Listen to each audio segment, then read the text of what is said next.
within about 6 months, that partner had taken off with everything. He had jobs that he got payments up front on that he never intended to do. He got upfront payments finished out on jobs that had like halfway. Wait, back up. Like, complete. So what you're saying is your husband sets up a concrete company with a friend from high school who moves across the country, midway across the country, lives with y'all.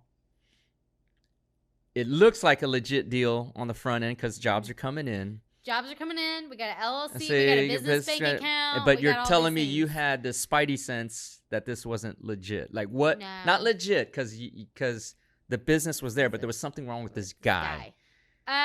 Like there sort of what? Few things. What were like in retrospect like?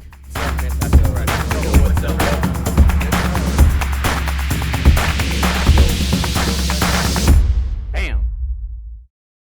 Yo, what's up, everybody? This is the End-to-End Podcast. I'm your host, Dr. Yun Win, as my friends call me the Prolific Ninja, or just Ninja. You all can call me Ninja too. This is the End-to-End Podcast, the beginning to the end, the alpha to the omega, talking about life, entrepreneurship, motivation, inspiration, success, and offering you morsels in this all-you-can-eat buffet called life. Back in the Bohemian Studios in Houston, Texas, and gosh, I must be blessed beyond belief somehow because this is another one of those special episodes. We have a very special guest, flew in from Tulsa, Oklahoma specifically for this podcast. Also a retail member, as you all know, from my prior podcast with Greg. But this is a special one because, you know, success isn't always defined by wealth. Success can be defined on an individual basis. Whatever success means to you is different what it means to me, what it means to anybody else. Go back to episode number 1 and you'll understand what my concepts on success are. But success is not always defined by money. It's more defined by how you live your life, how you overcome adversity, and how you set yourself to achieve your own personal goals, right? To be the fullest controllable potential that you can possibly be. And my guest today is special because, whereas I would normally have older guests who've had a wide career, a successful career in business or in a professional capacity, this particular lady had life, the challenges of life thrown at her 10 ways to Sunday. Anything you can imagine being thrown at you to put you back and make you give up, this lady had happened to her. But she didn't give up. She did not give up. She has a book coming out called PowerOn. By the time you hear this podcast, it would have been released on November 1st. You can find it on Amazon or centeredcoaching.net. Centeredcoaching.net to buy the book. Please buy the book. You'll hear an inspiring story about none other than Monica Burke, all the way here from Tulsa, Oklahoma. Thank you so much for coming in today. It is a pleasure to have you here. Your story, we talked earlier this morning at breakfast, is so inspiring. And we'll get into the book and all that good stuff. Yeah. But you have a very distinguished honor today. Honor to have you here, but it's also an honor because you're the first female guest on the show. Wow.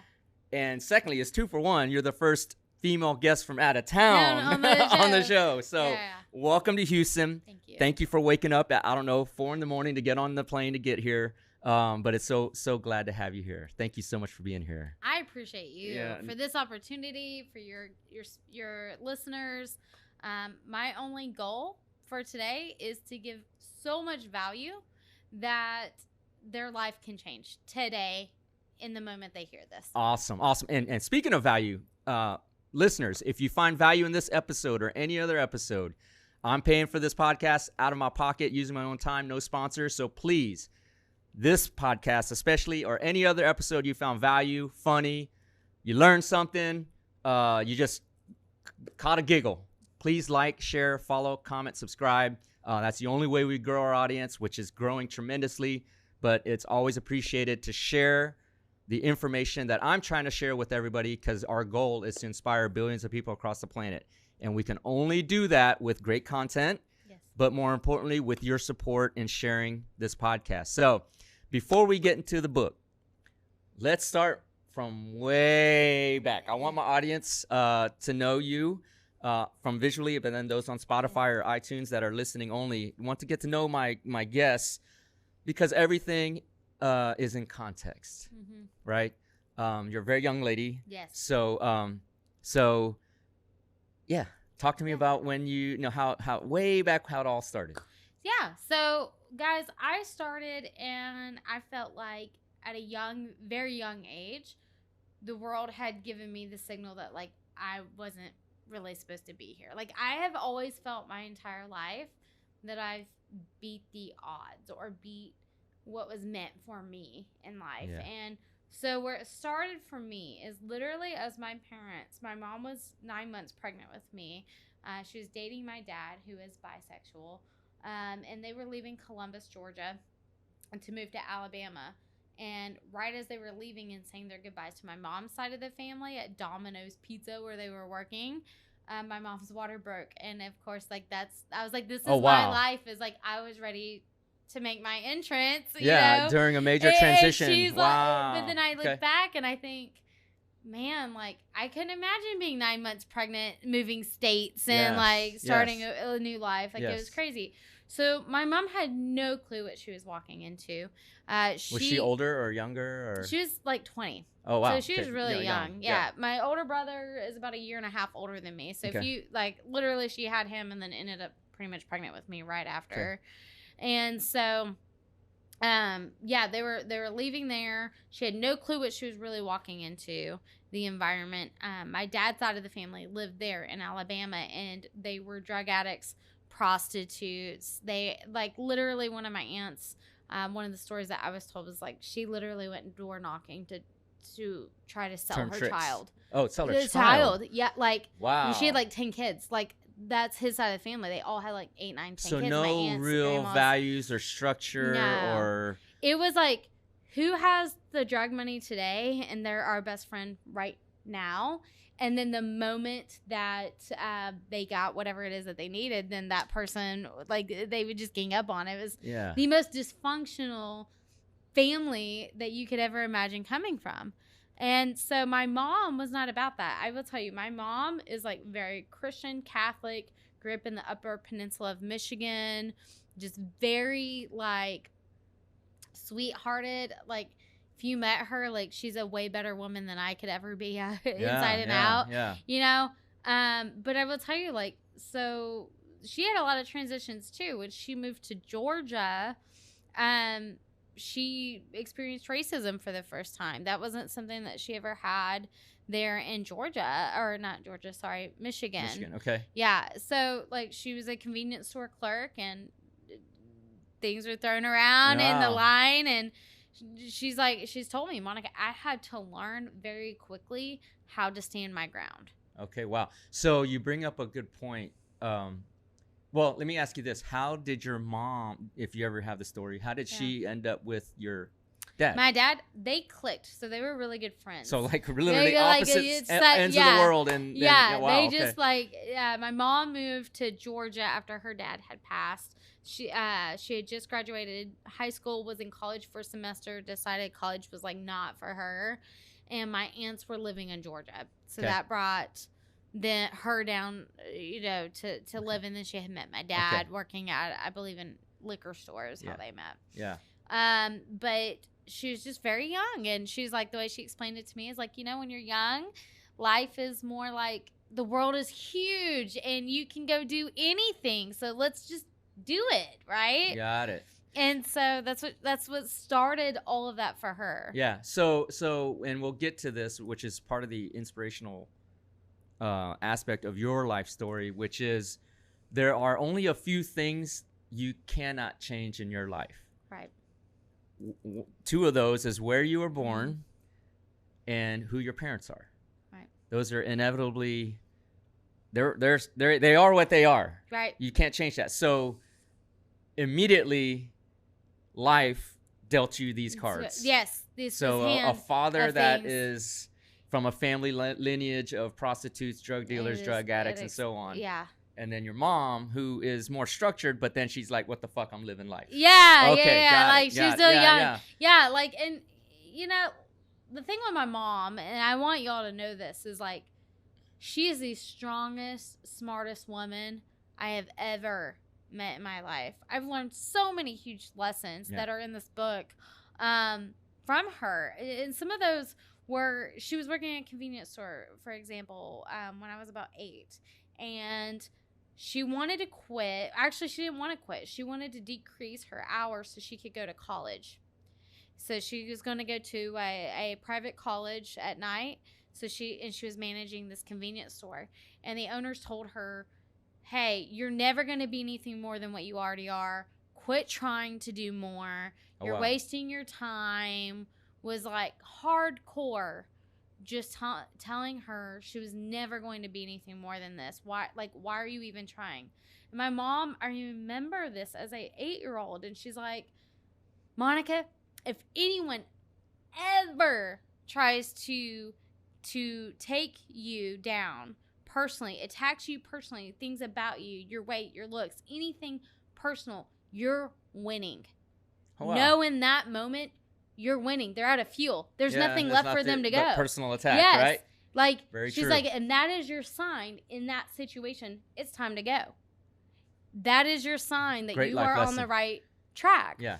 And so for me, I've used that lesson to this day, and that's my signal. Like, it literally is a signal. When it happens, I'm like, oh, I'm about to win. Yes. Like, I get excited, you know? Yeah, get even more fired up. Like, yeah. Well, people use that as a driving force. Like, I'm going to show you. Oh, you don't think I can do it? Okay, let me. But for me, it's like science. Yeah. Like, I'm like, oh, it's like, it's like, I'm right there. Okay, very cool. And very so cool. my mom learned those hard lessons through hard things and things that she never experienced. So I will tell you, like, when she experienced my dad's side of the family, she was like, what the hell is this? I mean, 5-year-olds running around cussing, talking about sex, like crazy things. That's crazy. And she's just I'm trying to picture this in my mind. What in the world? Yeah. You know? But my dad, so my dad was finding his own freedom in this early stage. AIDS is starting to come around. It's the early 90s.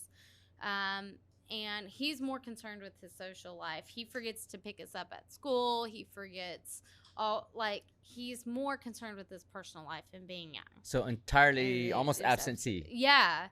And it's not for lack of love.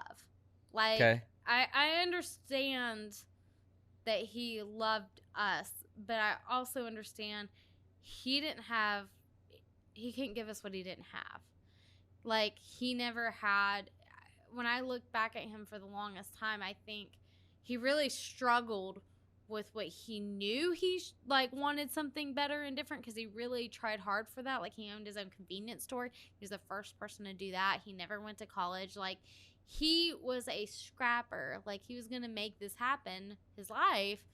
But then at the same time, the dysfunctions that he grew up with that was his identity. Yeah. Like, yeah. So he almost had to become another person. Yeah. In order to actually get what he wanted out of life. Yeah. And he was just a very confused soul. Okay. Like, but you remember this from young 4 or age, 5 years old? Okay. Like, lots of hard stuff, and some of it came out, of course, older. You learn new things, and you're like, okay, yes, these things make sense. As a child, none of it really makes sense. But my mom and him, they fought a lot. They for obvious reasons. Of course, they're opposite ends of the spectrum. Like, I mean, seriously. obvious reasons here, right? And but perhaps your mom saw that he was trying to become this person, maybe? And my mom is she is a very forgiving person. She's a very loving person. And so for her, like, it was like, I see good in him, but I think he can move. He's not this group of people. I know he doesn't fit into this group. Got it. But I don't know where he got it. Like, kind of fits. So they fought a lot. They end up splitting up. My dad gets custody of us. My mom doesn't really fight it. The reason she doesn't fight it is she knows he's going to die because he has AIDS. Oh, wow. And so Did you as a child? I mean, obviously 5, 6 years old, you don't know what No, AIDS no, is, no. right? And they didn't tell us. Like, I remember going to school saying you had cancer because it was such a shameful thing To for have, your yeah. So AIDS. it was a And stigma. people were scared of it. Yes. So, like, but she didn't want as retaliation happening to us children because our father had AIDS or anything like that. So she knew it was only a matter of time, and she was like, I don't want you to remember your dad in such a bad light of any of these things. She's like, I can't do this to you guys. So she let him have custody. It's kind of a noble thing to do in a way. It is. Knowing the background and all the in things. context. Yeah. Like, I see strength. Yes. Because as a mother, you're like, hey, go spend time with your dad because he's got limited time. Yeah. That was her whole thing. Like, he's not, like, what's the point in dragging you guys through all this fighting? Yeah. And that's the a lot of memory love that there. you have. Yeah. A lot of love there. So much love. Yeah.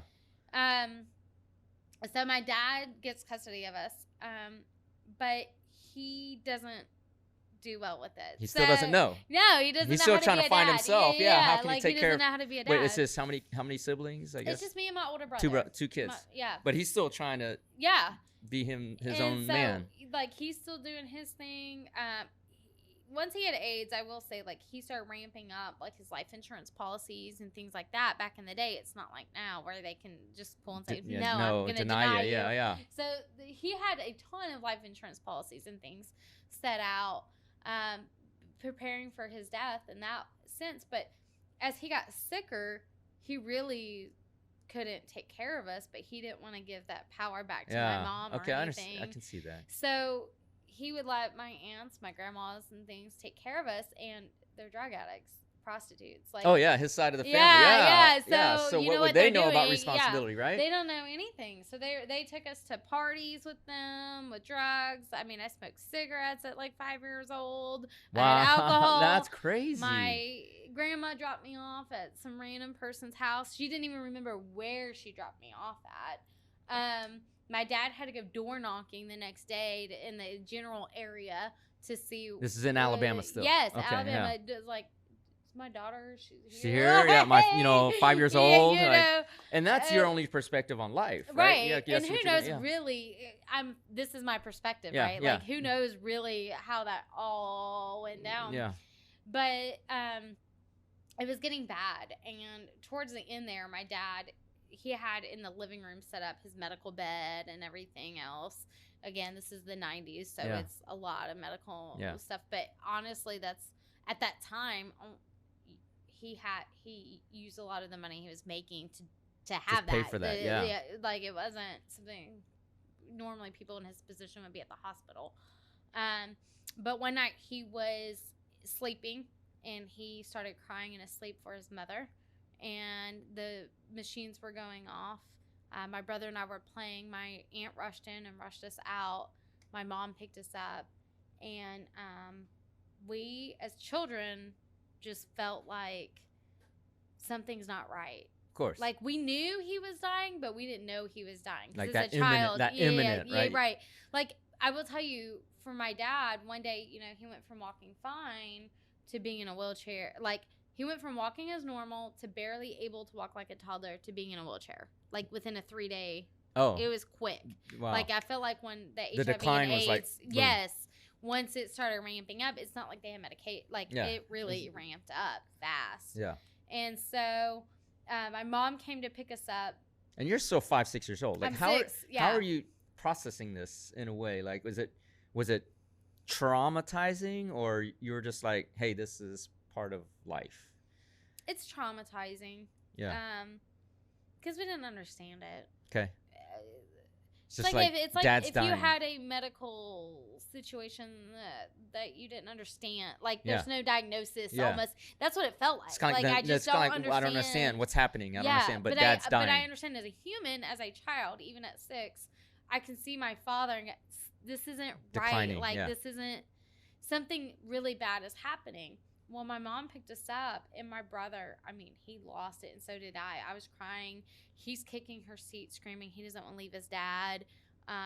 Both of us, I think, that night really felt like that might That be was the it. last time that we see him. Yeah. And my mom, she's crying, and she's like, all I can say is it's going to be fine. We're Yeah. going to be fine. It's like, guys, we're going to be fine.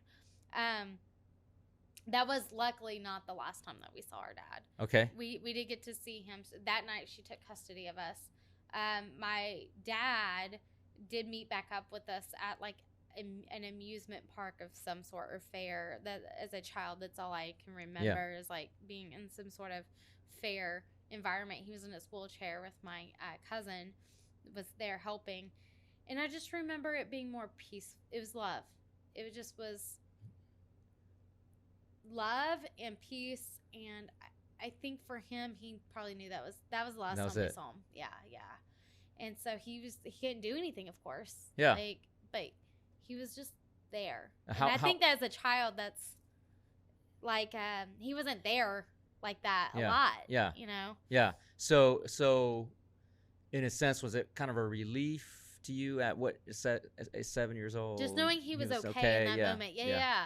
For sure. Like a closure. We were able to enjoy, but we didn't know. We were like, oh, okay. Like he's a lot. Like he's okay. And then about a week later, my mom, one day before school, was very like tearful, and she's like, I have something really bad to tell you. Like she couldn't even get it out. Wow. But I don't know. I can't say we knew. I knew. Wow. The moment like that, I knew what was going on. So you're getting a heavy dosage of life. Yes. And how hard it is before you're even 6, 7 years old. Right. And so lots of different traumas that had happened. I'm still trying to think about your grandma just dropping you off at a rando's house. Yeah, she was fucked up out of her mind. That's crazy. Like what? Do you know what happened? How, your dad's door knocking? Yeah. Well, I remember the family that took care of me, the stranger family. They're very, very sweet. They had a daughter that was my age. Okay, so it wasn't like. Yeah, like I still remember them. Random rooms with needles and all this. It was an African American family, and they were the kindest people I've ever met in my life. That's awesome. And it was a poor area, of course, where we were at. But I always felt connected to different cultures and people, specifically African Americans. Yeah. I always felt like I fit in. And yeah. I think that has a huge reason of why I feel that way. just to get on a soapbox, I think this whole race baiting, racism stuff, that just needs to go away. Like everybody is their own person, and you find value and character in each individual, right? I remember them. They made me feel so much in a day. Yeah. They did not know me. Yeah. Like some random was dropping me off at their house. Yeah. I'm sure like you, I have friends of all races and everything. And they were just like the most kindest people I've ever met in my life. And honestly, like I think my husband always, he's like, it's because he's like, Monica, you're a very loud, opinionated person. So I've always fit it, you know, and I've always I just love their culture. I love their people. Like I love people. Yes, in general.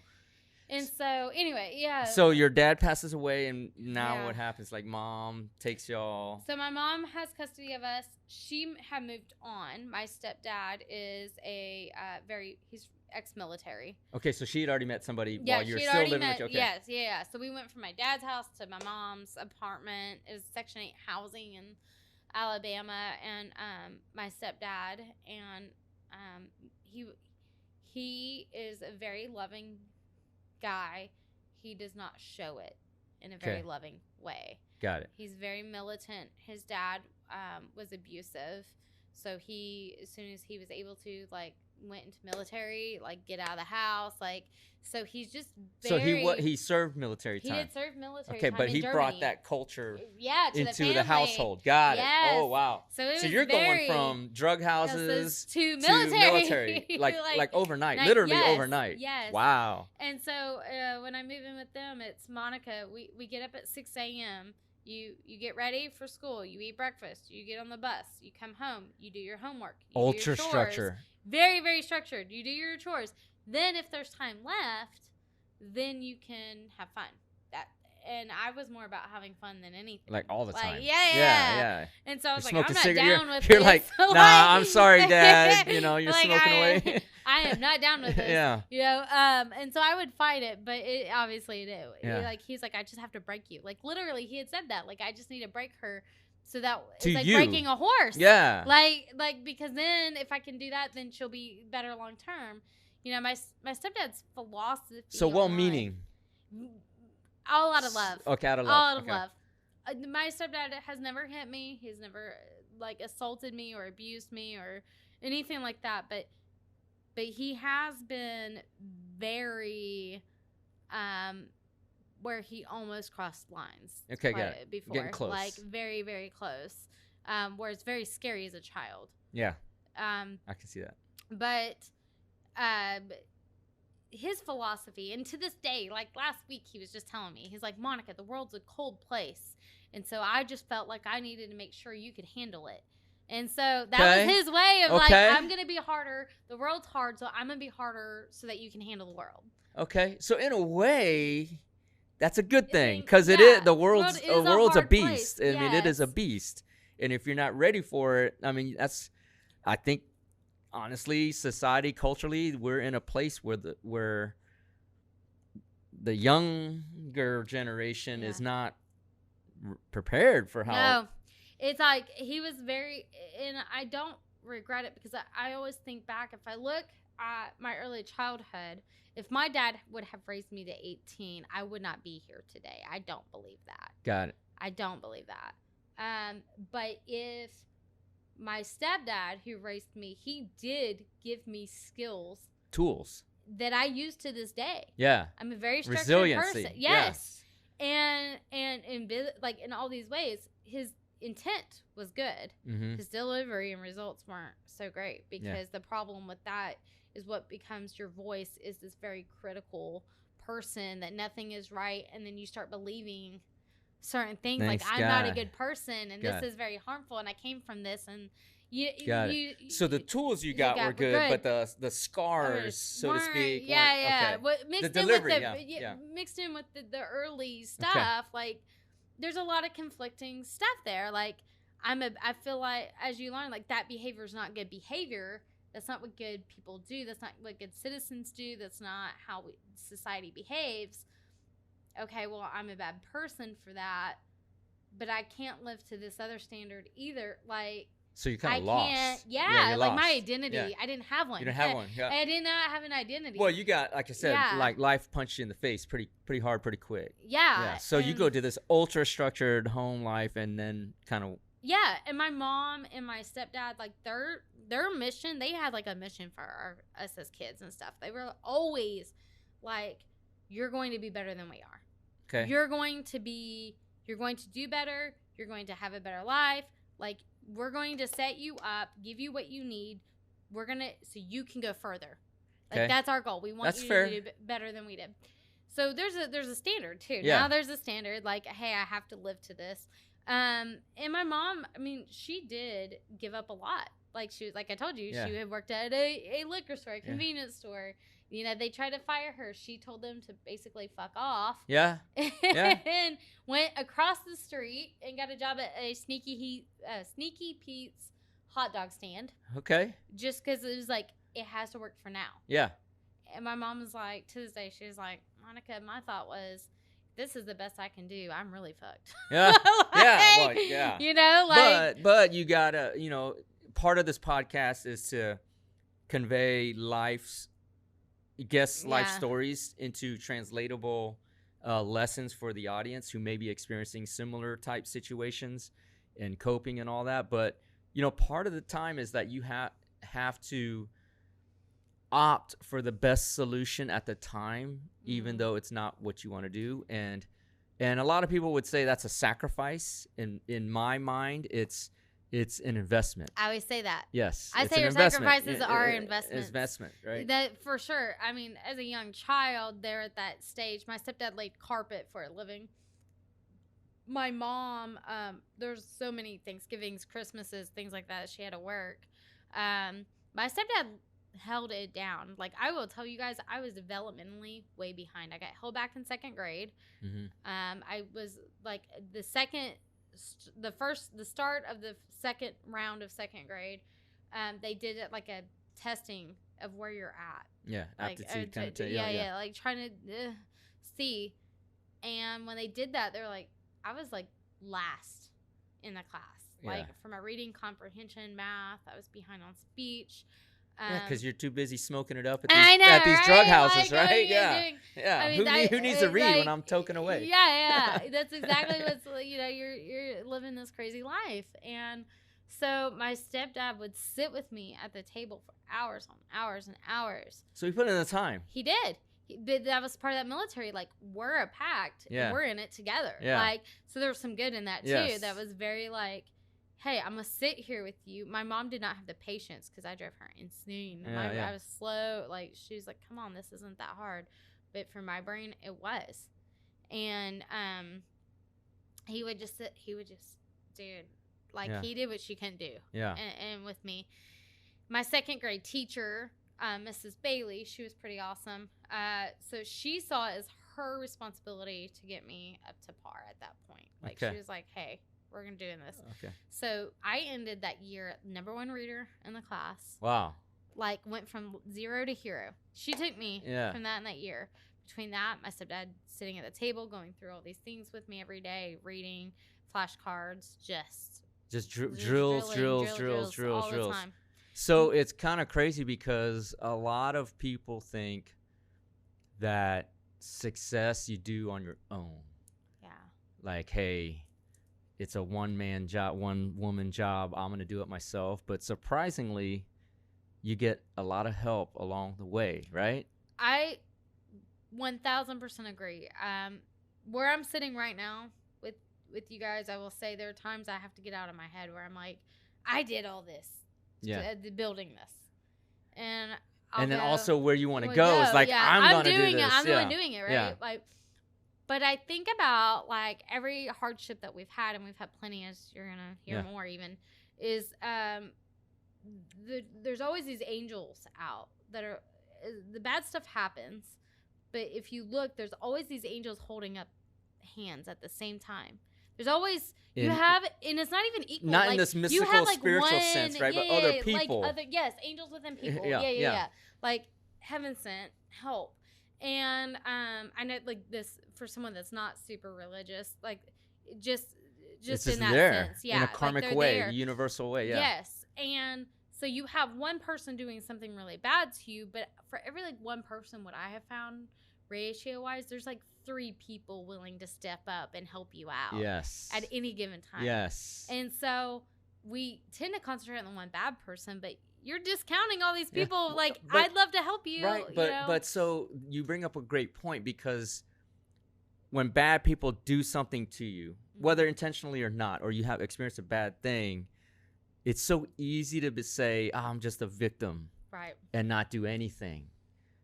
But if you open your mind and see what's really happening, you find these angels in other people, right? They're there. And you do the work. So that's the other thing in like business I have found is like, I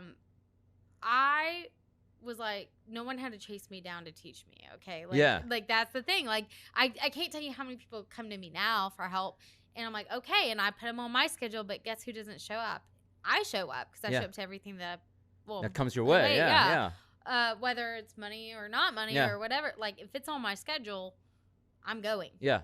But they say they want it, but then they don't show up. I was like, I'm not chasing you down to help you. You have to be receptive and open-minded to it, right? But if you show up and you pay attention and you take people, like if you just do what they tell you to, or meet them halfway.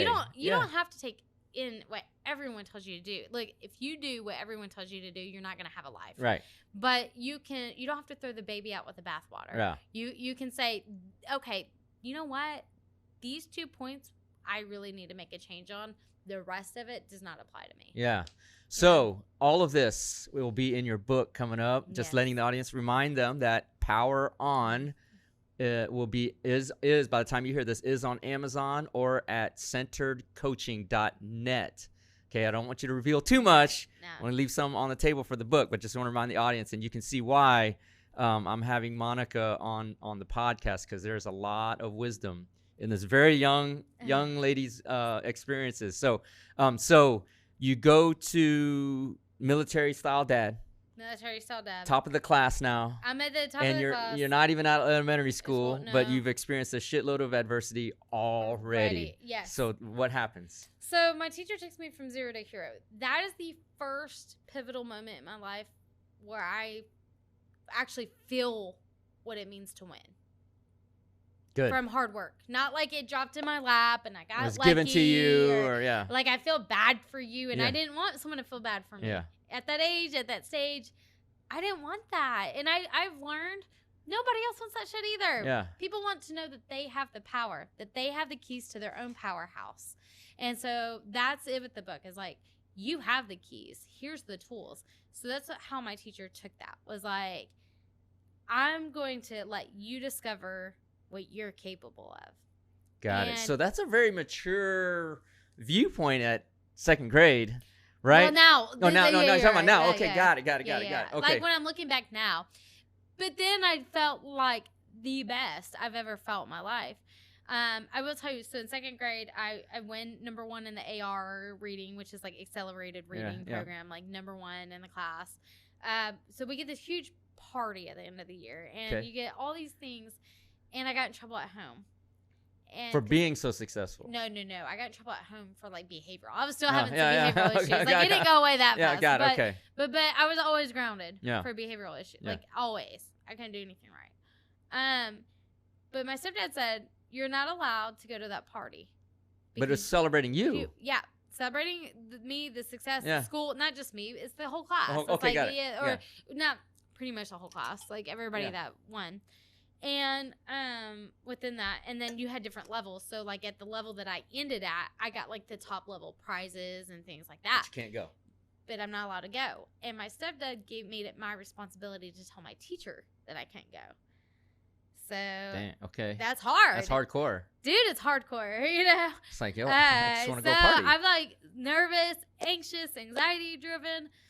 Teachers letting out for everybody to go. I'm holding back because I don't want to tell everybody in the class, like, I can't go to that, you know? And so my teacher's like, I tell her, she goes, no, you've earned this. You're going. I said, no, like if I go home, like I'm going to be in trouble. No, I can't. Like I really can't. I should stay here and write sentences. Like that's what I have to do. And she's like, Monica, you're going to this party. She said, this is a school thing. Your stepdad has no jurisdiction. Yeah. This is my choice. Yeah. You're going. Yeah. You've earned this. I'm not taking this from you. And it's the first adult I've ever seen stick up to an adult. Yeah. Another adult that impacted me at least. I see you're getting a little emotional about it, right? Like I'd never seen that. And so I go. I win Candyland and that's awesome. I have all this stuff. I got home and my stepdad and I was scared because I knew. You're gonna get it. Yes, you're gonna get it. Yeah, I know. From that, you know. Yep. Ew, I didn't even get a word out.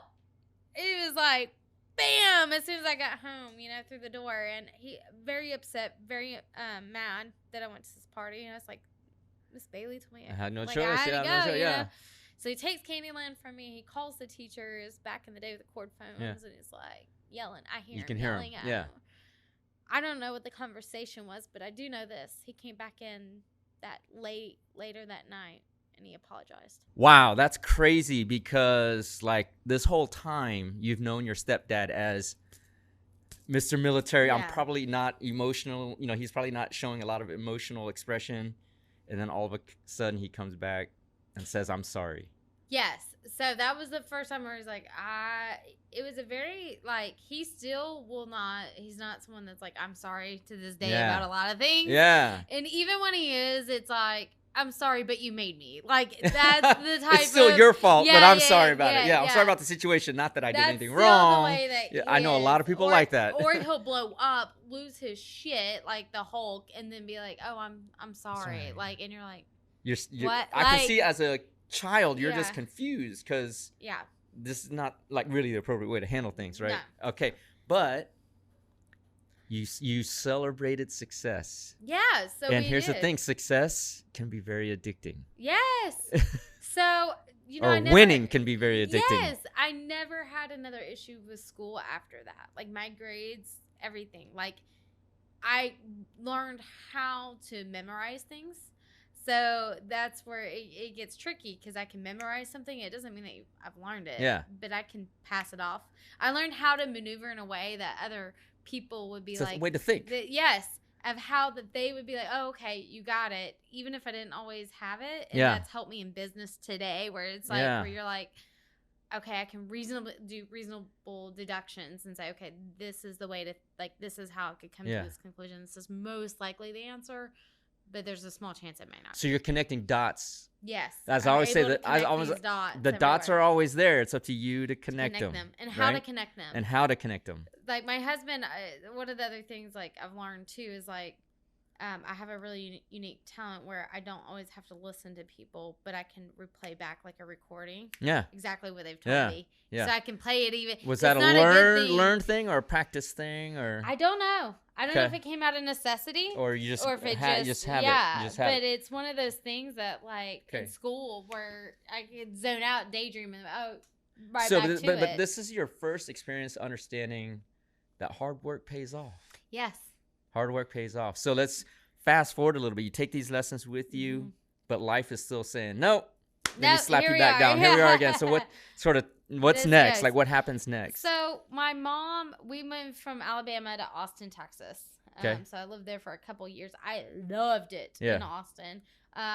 Great city. Always felt like from a young age, like I always wanted to live in like New York City or somewhere big because I wanted somewhere that was bigger than me. Yes. That gave me space to be as big as I wanted to become. Yeah. Yeah. And like in my head, I was like, that's like the biggest. It's got to be New York. Yeah. Everybody wants to go to New York. What's funny is like now, like you couldn't pay me to go there. Yeah. But that's politics because I have aside, like anxiety issues and things like that. But then as a child, I was like, man, I had to find a fishbowl that was big enough for me to not outgrow the fishbowl. And so Austin was great analogy. That. And my high school went to McNeil out in Austin, and it's such a big school. It was like there weren't really cliques. I loved it. I flourished because nobody cared what you were doing. Like there was so many people. So you went from a small rural town of however many handfuls of people all of a sudden to a big quote big city. School. Big school, like, big city. Got for it. Sure. Like the school in Alabama, we lived in Harpersville. It didn't even have a stoplight. And the school we went to is Vincent. So Vincent was made up of a couple different areas to make up one school, and there's only like 500 kids, both middle and high school together. It's so tiny. It's like tiny. It's tiny. And so Austin, then's like 2,500 and like in the high school. Yeah. So it was awesome from my standpoint. Okay. Got it. My mom gets a job. She transfers. We go from like say a trailer park there in Alabama that we lived in, into really nice like luxury apartments. And the company that big hired step her, up. Yes, Big it step was up. like overnight. We were like, what's going on? You know, all the way around, like a whole new life. And so we go to Austin. Good on your mom for not believing that. One guy saying that's all you're gonna be. Dude, when she graduated when she graduated college, they hired her because they were like, "You're so valuable, like we want you now." Yeah. And she moved up the corporate ladder. Fantastic, good on her. She's very, very smart, like smarter than me. So then we go to Austin. It's working out, but then she loses her job in Austin. Okay. And not only does she lose her job in Austin, we're getting to the point where she can't find a job and. So you're thinking you're up here, and then life is saying, life is saying no. My brother's a senior in high school. He got accepted into University of Texas. Okay, UT, Yeah, he got UT. Everything. He's in his last semester. We have to move to Oklahoma because that's the only job she can find. Starbucks wouldn't even hire her. They told her she's too qualified. Wow. You know, when you're overqualified. Yes. And it was a time we can't pay you like, enough. I got to have a job, you know? Yeah. That was probably in 05, 06. And so she finds a temporary job in Tulsa, Oklahoma. They hired her to come in and straighten out all of their financial aid stuff because that's what she did. She was a financial aid director. Okay. That's where she moved all the way up to. Got And so they're like, this is So, temporary. We just so need you to Tulsa, come fix this the stuff. university. No. Just a small college in Tulsa. Okay, college. Yeah, Okay, yeah. got it. So we move. My brother's pissed. I'm pissed. But he's really pissed because He's going to UT. He can't anymore. Yeah. Because out of state tuition, Money, we can't yeah. afford it. Wow. And so like he's just saying everything he thought. Stepdad still in the picture at this time? Yes. Okay. They're still married to this day. Okay, He's got still in. I have a little brother. You know, they have all the things. Yeah. Which life. And so we moved to Tulsa, like on the skin of our teeth. Into the town. Yeah, Like my mom gets this Like- temporary job that turns into a full-time job in another company in Tulsa. So she's starting to do well. My stepdad has had a lot of health issues. He's getting meaner because it's kind of like when people don't feel good, they Yeah. don't, They let it out on other people. Yeah, it is getting worse. And it's miserable. And I get pregnant at 17. And I'm in high school. I'm a junior in high school. It's the one thing my mom was like, whatever you do, Don't get pregnant. That's literally what literally, she was like. Don't get pregnant. But we never had conversations about like birth control or Yeah, like, see, that's, yeah. you know, Okay. so there was some of that, but it was, she literally told me, just don't get pregnant. Like, do not get pregnant. And like 2 months later, I was pregnant. It was like She spoke it into existence. Yes. And, Gosh. and so my husband now is my son's dad too at Okay. the time. He's 21. I was 17. So there's Wow. some age gap there. Yeah, there's an age gap, but still, that's a very young age for yes. life to happen. And my stepdad's like, oh, we should press charges against him. I'm like, for what? Yeah. Like, Yeah. No. Yeah. Okay. you know, yeah. you Yeah. know, like, yeah. no. It's so, but I did make an agreement with my mom. I would not get married right away. Okay. I'm in Oklahoma, Bible Belt. Everybody around me is like, you got to get married. So stepping back a bit through this life example, like theoretically, the parents are the leaders of the family, and by extension, in business, the managers or directors or whatever are the leaders. And I have found through experience in failing teams and my teams and things that you can give these high level instructions, but it makes no difference unless you actually teach your team, in this case the kids, what the instructions actually mean and how to implement. Why they're important. Why they're important, why? right? Why are we doing this? Why are you telling me don't get pregnant? How, like teach me. Yes. Right? And it requires vulnerability. Right. It requires conversations. And so if you know anything about my family, like their whole philosophy is like, we just don't talk about it. Like that's it. We don't, if it's not an issue in our heads, it's not an issue, right? Like the stuff I know about my dad, a lot of it came out because I wouldn't leave my mom the fuck alone. Yeah. Like I literally would not leave her alone. Why didn't y'all get married? Like I have all these questions, and dude, it was so much easier because my older brother was like, I'm cool not knowing. Like so it was easy for my mom, like he's just like, I'm cool. And I never understood how we could come from the same things and experiences and how we could handle it mentally so different. And I think I was talking with a therapist and everything, and she's like, no two children grow up in the same house. Like it's a perspective it's a perspective thing, and it's like and the way that you're treated is different, and the way you there's so many factors to that. And I do agree with that. It's the environment. You're shaped by your environment in the context of how you learn or when you learn things. So you're 17, pregnant, life hits you in the face again. Yeah. And this time what's weird is I'm like, I'm cool with it. Like, honestly, I was like, it's cool. So where are you? You're freedom, cool. You're meant. So you're freedom. Yeah. Like your parents like you're on your own now. You're. They didn't want me to. They wanted me to stay and live under their roof and stay in a separate house from my now husband and boyfriend. Because my mom was like, well, it's easier later for the child if it doesn't work out, and it's always been separated to begin with. Okay. But I was like, no. I'm out. Like, I don't want.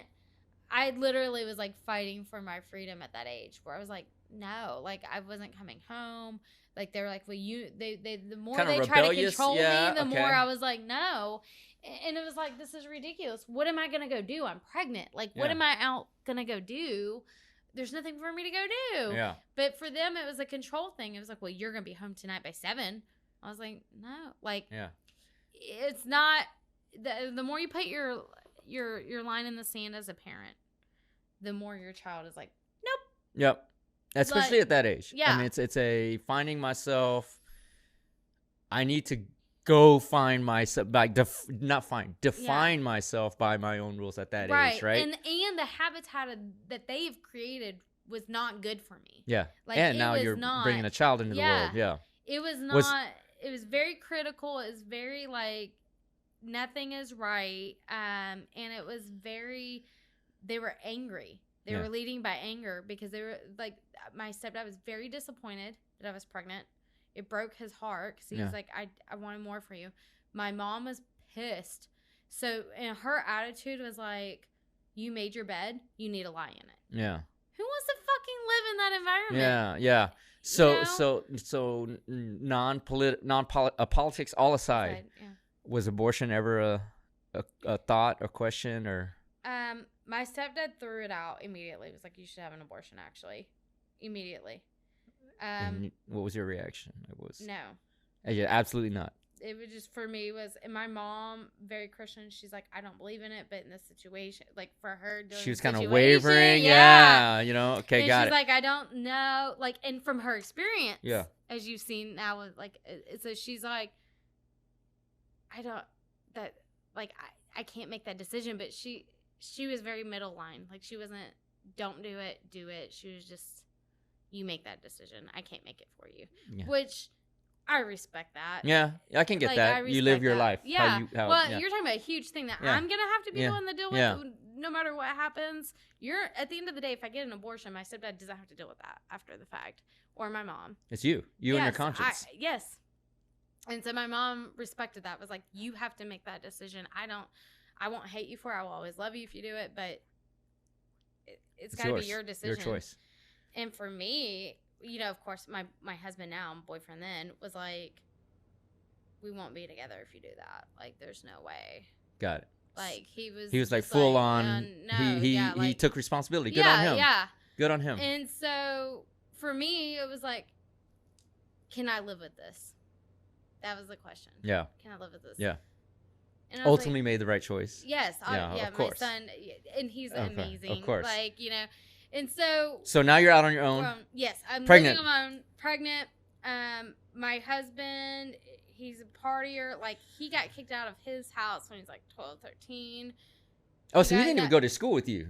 No. Y'all weren't classmates, nothing. Like, you know how we met? We had a job together. Wow. After school job together at KFC. Like, that's KFC. how we met. That's how we met. Finger looking good. Yeah, literally. Yeah. right? Yeah, I mean, it was like literally, he didn't have a car when I met him. Like, he didn't have, oh my God.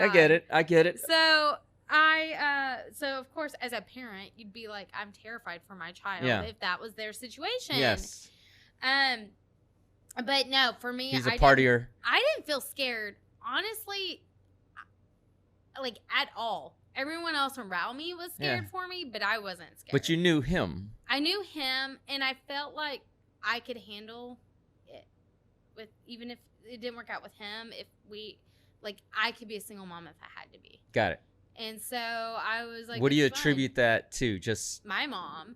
Strength, internal strength? Well, I grew up after my dad had passed, my mom was very like, never depend on a man. She told me that from self-sufficiency. Like 6, 7, I like to say self-sufficiency is the ultimate freedom. She said, Monica, I'm not saying that you won't end up with happily married. She's like, I'm just saying if he were to pass, God forbid, something happens, you got to be able to take care of your kid. She was already at a exemplified young age. Exemplified it. Yeah. It was like, you got to take care of your kid. So I was like, all right. Like, she can do it. I can do it.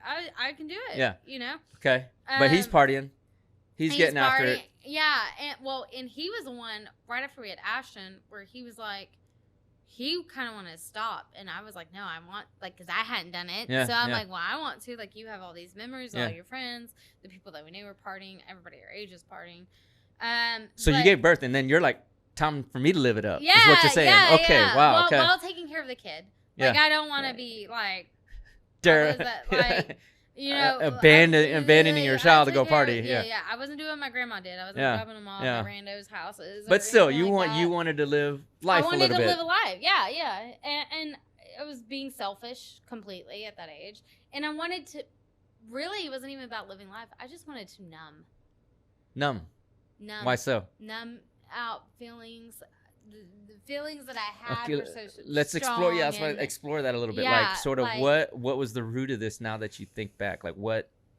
The numbing the heartache of the loss, the grief. It was grief showing up in many different forms over the years. Okay, so And like grief from your dad, from his family, from all your the things, your conditions you were born the things into. that we were supposed to, like his life insurance policy. So, he took out all this stuff. He was expecting to die, and his mind was like, he told us, even as kids, like, you guys will be taken care of. Like, I will always make sure you're taken care of. Like, I've got you.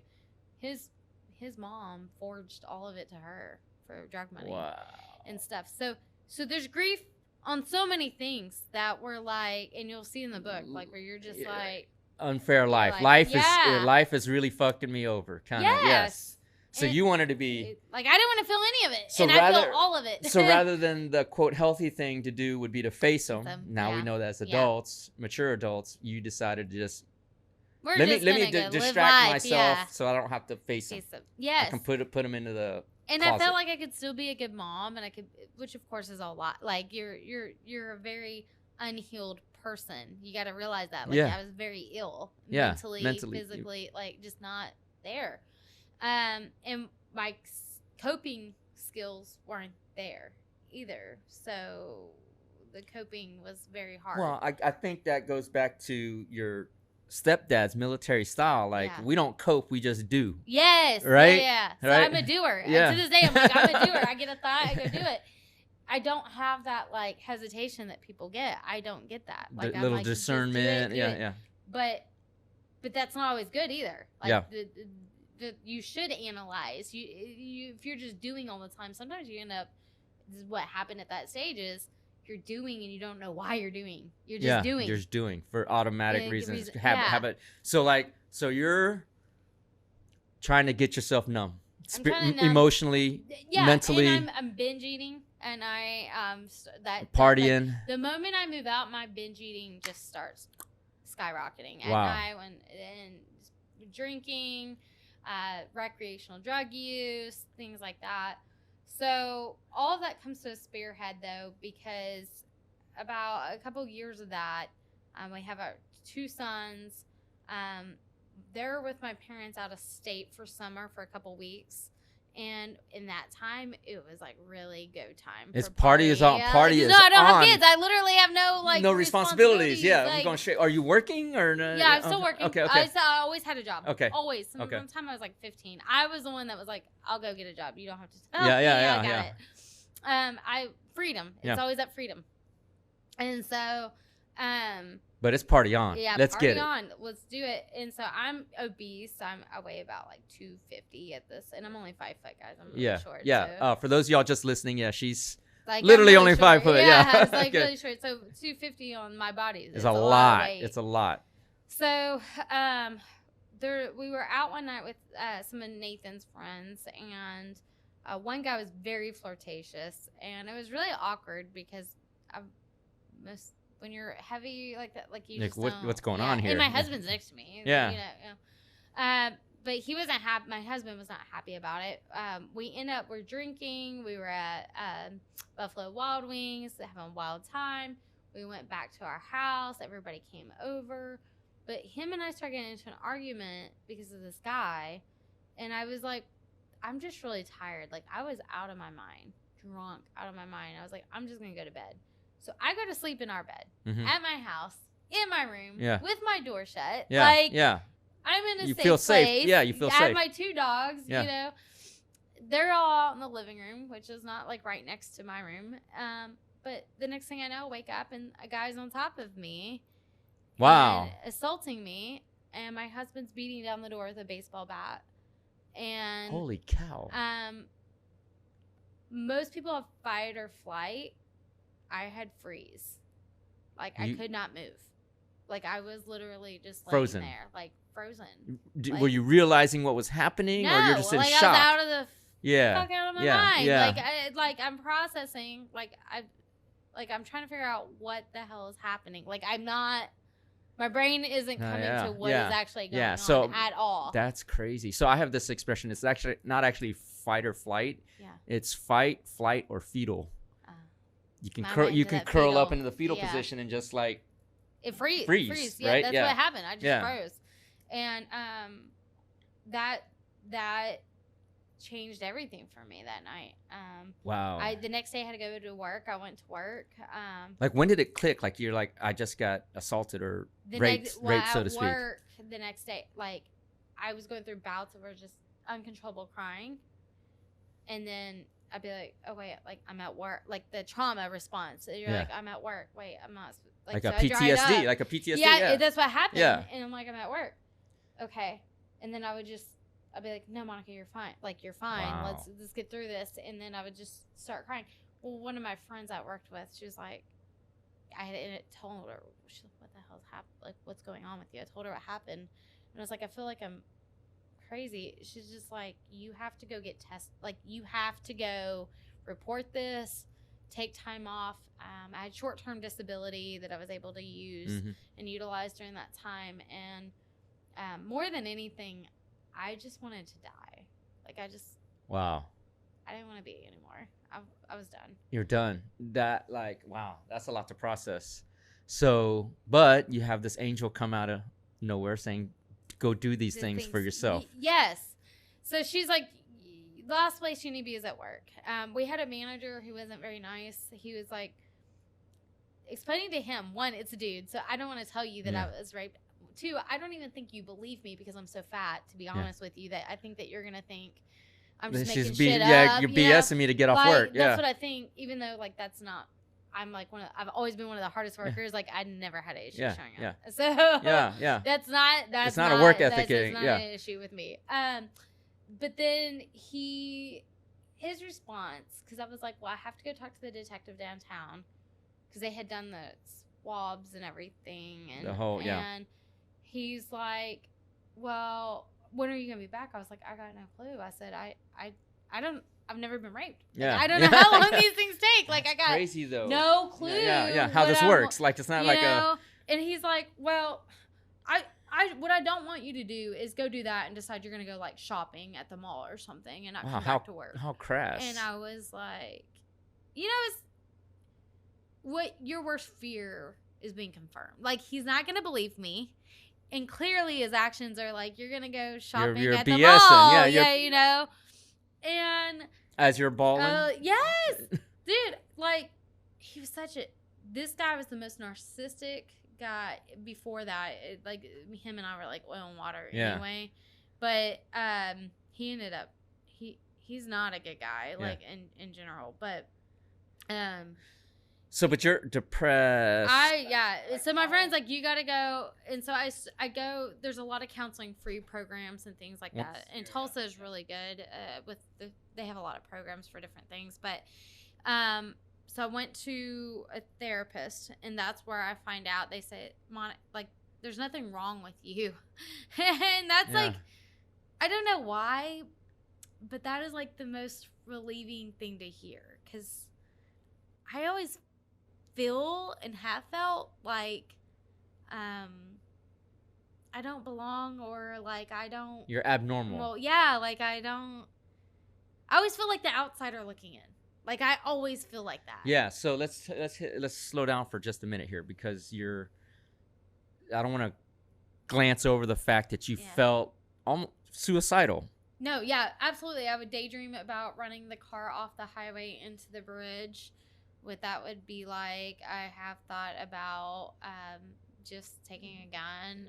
Like suicidal ideations. Like, I don't want to talk too much about that because I don't want to give anybody any kind of ideas about anything. But for sure was like really in the middle of the trauma and everything. Like, those thoughts would come in and they would feel like very strong, very vivid, like those moments. What pulled you? Like, how close? I think the closest I came was driving. Like you're just kind of. Oh, you actually hit a barrier. No. Like, I didn't do it, but I was driving and I was. Like, as you're passing the bridge, you're like, I could do this right now. I could see myself just doing it. Wow. And because in my head, I'm like, it looked like an accident. Like, it just, like, I veered off the road and hit this bridge. And, what pulled you back? Like sort of what kids? Your It thought? was the kids. It was the only thing that saved my life is one thing, and it kept popping up in the middle of all those thoughts, and that was I have a core belief, and I did, that my kids' lives would be better if I was in it than not in it. And if I wasn't in it, all these things have happened to me. There's a good chance that those same things might happen to them, and I have no control over it because I'm not in the picture to save them or to protect them. So you carry this belief that family trauma can be passed. I feel like that like their sense, like I'm super sensitive, like everything wears on me, and if I can't figure this out, they're not going to figure it out either. They're going to pass it down. Yeah. Yes. And I can't give them that burden to carry. Yeah. Like, otherwise I'm not, I guess in my mind, really what it came down to is I realized, like, if I kill myself, I'm killing my kids. Which in theory and philosophy could be very, very true. And so I didn't in a necessarily spiritual, feel like my mental life way, was worth it, but I felt like their life was worth it. Good thing you didn't have that abortion that first time. Yes. Right. And so to this day, I'm always willing to let myself down before I'm willing to let someone else down. Yeah. And I think humans, we tend to be that way. Yeah. Like. Yeah. I'll take the hit. Yeah. Yeah. So that's why we pay. Sorry. That's why we pay. Well, not everybody thinks that way, but. So much for accountability and things. Yes. Because you're like, I will let myself down before I'll let someone else as down. You're recounting that story, you remind me. So we met through the Arete Syndicate, which for those that don't know, it's a mastermind group put together by Andy Frisella, First Form, a T-shirt that Monica's wearing, a supplement company, and then Ed Milet, who's like a billionaire, owns his own island and all this other stuff. But you reminded me of a video I saw of Ed Milet where, where he's talking about family lineages, and there's always that one. Yeah. That breaks out, and does that something different, and then cuts the line right there, right? Yeah. That one person. So it seems that was for you. But I didn't think that it saved was. you from suicide, so right? Yes, it saved me from the suicide of, like, I can't pass that to them. Yes. Like, I have to save me in order to save my kids. Yes. That was what happened. But I will tell you, like, growing up, my brother was always the smartest. Like, my older brother. Yeah. This dude's a pharmacist, and he doesn't do, like, retail pharmacy. Yeah. He's, like, he does the experimental shit. Research, like, like, he's super smart. Got it. Okay? Yeah. So, and he's very shy. Like, we are complete opposites in life. And I grew up my entire childhood crying, literally. Like, he got all the good genes. Like, I said, the only thing I can do is talk to people. What's that going to get me? Like, I felt like he was the one in the million. But like, as you'll find out, that's your superpower, right? Yeah. Okay, so very cool. But I say that because one of your listeners might struggle with that too. Of like, well, success is for this person because look at how much they have. Like, success is defined by yourself. And I will tell you this: my stepdad, one of the best things he ever told me, he's like, I don't get this between you and Todd, my older brother. Yeah. He goes, one's not better than the other. Yeah. He goes, you're just different. Different people. Like, he's like, to this day, he's like, you're just different. Your brains are just different. Yeah. Like, it's not one's better. But in my mind, we're always stacking up. Yeah. There's always a competition. Yeah, but you see that, and that is societal wise, it's in hyperdrive because of social media. Yeah. But once you get out of the comparison game, I will tell you that, and you know this now, that your life opens up with so much more freedom mentally and joy. Yes. Oh my gosh. Yes. Once, for those of y'all watching, listening, whatever, social media has its purposes of learning. If you follow the right accounts and learning. And you need that, like, pick me up. Yeah. The pick me up motivational stuff, but get out of the comparison game. Get out of the comparison game. If there's anything that social media will depress you with, because you got to remember, social media is a produced life. It's not real life if you're following the wrong account. So get out of the comparison game right away if you can. Yeah. There's a saying I like. It's called post and ghost. Yeah. Because you guys, if you follow me on social media, Facebook, Instagram, which is, by the way, yes. What is your account? It's just Monica Burke, like on Facebook. With an E, Burke. Yep. Okay. Yep. You follow me, you'll see that. Like I have a pretty good following, and I always post really great things. Motivational. I'll vouch for that. Like truth. What I'm just taking people with the journey with me, like the ups, the downs, the in betweens, but post and ghost, because, and I used to feel really, really bad with social media, even with my friends. Some of them, when I start realizing like my mind is starting to get sucked into what this person's doing, or I literally unfollow. Yeah.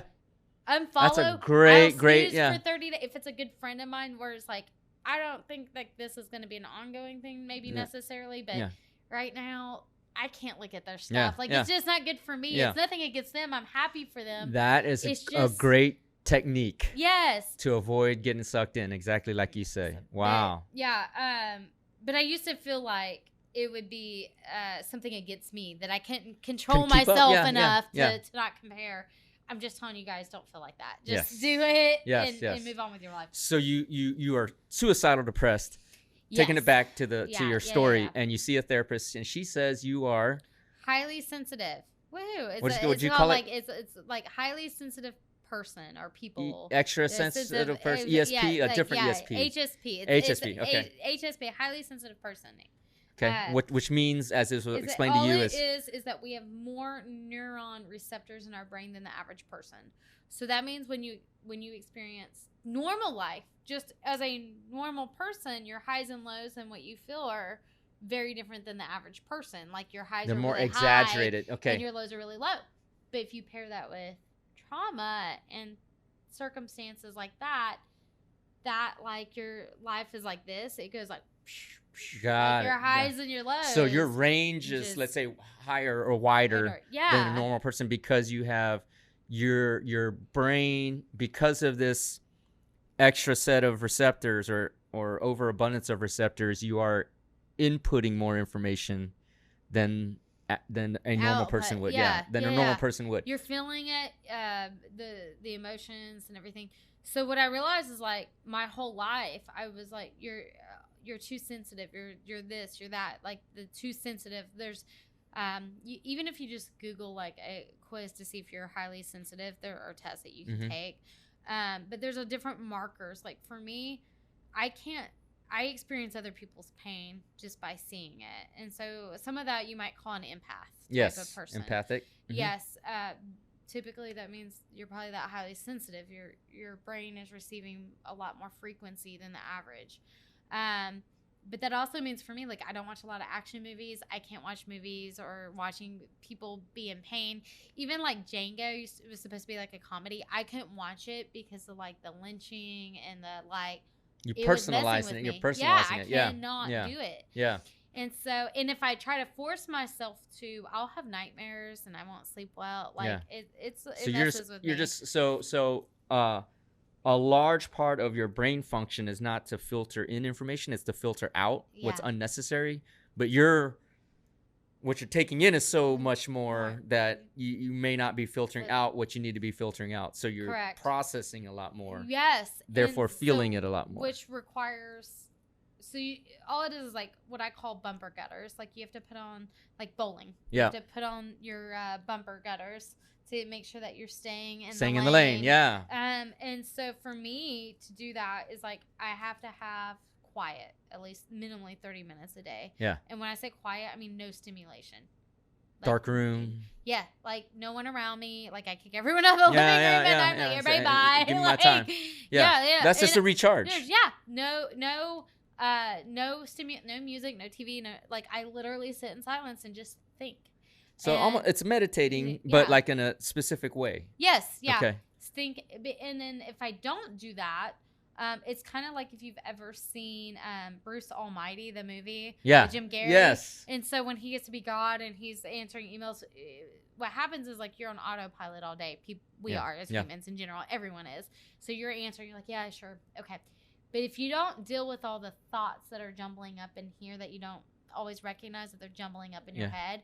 At the end of the day, when you go to lay down, what happens is it's just like that movie where it's like, oh, hey, you didn't get to us. Here's everything that I need still you need to do. Yeah, yeah. Here's you're like with the emails, or it's like, hey, in your brain, you're just like, could you just turn off so I Yeah. can sleep. And so I don't hurt anyone else other than the fact that I'm not my best self without that. But it really hurts me to not allow for that time to just sort through all the thoughts. But which I and the think things. part of success is learning, like I'll say this to the audience, if you want to get to that next level, that meditative time, to me at least, I don't know if you had that experience, is so important.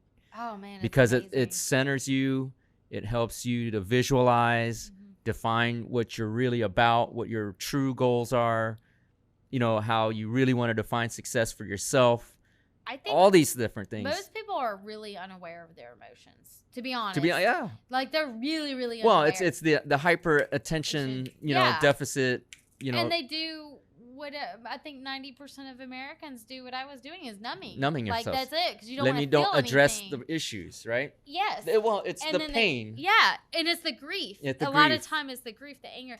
So I never thought I was an angry person, but like my sister-in-law one day years ago was like, Monica, you were one of the most angry people I've ever met. And it shocked me because I did not think that anyone thought that of me. And when we really dialed into it and peeled back those layers, I'm like, no, I was very, very angry. I can see that because of empathic people that I know.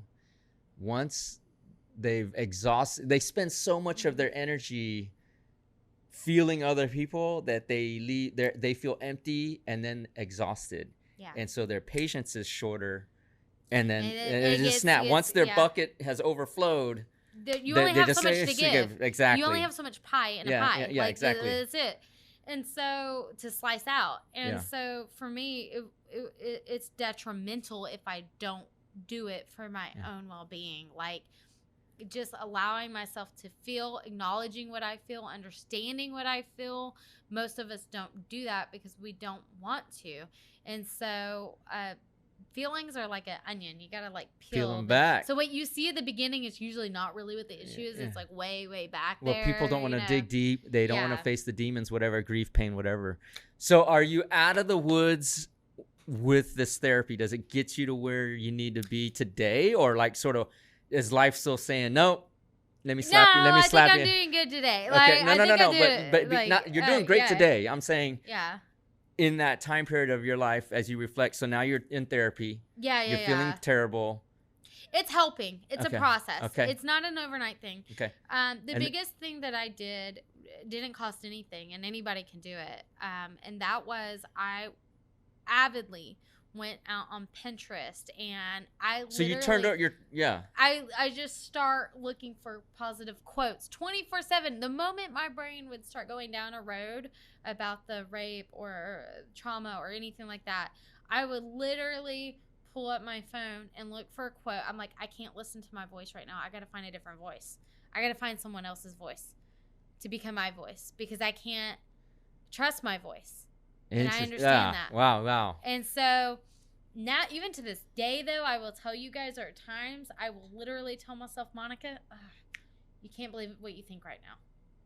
The mood you're in, you can't believe anything you're thinking right now. So to my audience, this brings up another great point. There's so many life lessons in your very youthful life. And again, thank you for being here, because there's so much to share. I often tell my audience that the most important conversation you have, obviously, is with yourself, right?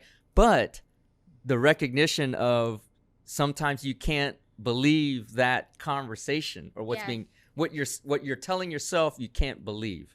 A lot of times we're the best liars. Yes, to ourselves. Yes, it's precisely. Listen, you can fool other people, but you can fool yourself better. Yes, that's very true. That is very, very true. You just buy your own shit. Like that's the way. Or it'll give you excuses to not do things you're supposed to do. All these things, but more importantly, though, is you took that next step. So you're talking to yourself. You recognize you shouldn't believe it. Right. And some people would just push that away and let me just continue. But you're actually proactively going out. I'm proactively saying I got to find a different voice, because I realize that my voice is pretty fucked up and wonky. Yeah. Like if it was a wheel that's supposed to move like in a regular pattern, Mine looks like one that's about to fall off the hinges, and it's just like it's wobbling. It's you wobbling know, off the axis. Okay. Yeah, that's the way my Okay. brain was working. Okay. You know? And But how? Okay. So that's your mental state. You're trying to not rehab. I Yeah. should say you're trying to recorrect into a positive frame of mind. Correct. I'm trying to But rewire my brain. how's the rest of your life? Like your husband, is he working? He's working. I'm working. I'm back at work. And then we start making life changes in the family that we need. So my husband was working like night and weekend shifts prior to that. Okay. And I was like, this isn't helping. I need help. I need someone home with me, helping me with dinner, helping me with I'm doing everything. Okay. With the kids, that's not it was not helping. Are you working state. or no? I was working. Okay. I was working. Both y'all are going working. to college. Yeah. I was going to school night school in college. Nathan was working, doing nights and weekends. So y'all are hustling just to make it happen. We were. Yeah. Like we've always been hustlers. Yeah, That's what I'm saying. It's like always had I know I want more. I know I want a bigger life, but I didn't know how to get there or that I was deserving and honestly bigger wasn't as big as what it is now at that time. Yeah. Like it was like being a manager. I would love to be a manager somewhere. That would be it. But yeah, he's working. I'm telling him, I said, I can't do this. I need help. It's just me and the kids. I'm doing everything. I'm working as much as you plus doing everything else. And all you do is go to work and come home. And I'm getting resentful as fuck. Yeah. Because this is not going to turn out well. Yeah. And so I start having those conversations. And of course my husband's like, yes, it is a little bit of a paycheck cut because when you switch shifts, you get per diem differences and things. But he's like, what is he doing at this time? At that time, he was welding. Okay. He was welding. Got it. Okay. Welder. And he worked at a shop, and he made good money. Yeah. But so he switched. He shifts to day shift. So that was a huge transition for all of us. Okay. Because he's home now all the time. Got it. And he's used to not having to do much of anything but be fun dad. Because he used to be Friday's Donut Friday, and I get to just do the fun things, and then mom handles everything. And so now he's home. We're working on things together. I'm miserable at work because I want to move up. What were you doing at this time? Repossessions for a big company at a call center. Okay. So I did all the skip tracing, finding people, finding the cars. Kicking ass at work, though. Yeah. But burning out. Killing it. Yeah. Burning up. I want to get into management, but they keep passing me up. They have me in all these different courses that they have and all these things. But you never get the call up. Never get the call up. And it always felt like someone totally random was chosen for those positions. And you're like, what, why? Why am I not good enough? That constant theme throughout your whole life. Yeah, what is it with me? And finally, one of my bigger managers, one of the district managers, he had told me, he did me a favor. He did me a solid. He said, at some point, you've got to ask yourself, maybe they just don't want you. Oh, it was hard to hear. Because he's hearing things he can't say. Listen, it's still corporate. It's still political. So there's certain things that happen and are said behind closed doors that you'll never hear because they don't want a lawsuit or they don't want, But he did me a solid. I cried very much because it's you've invested.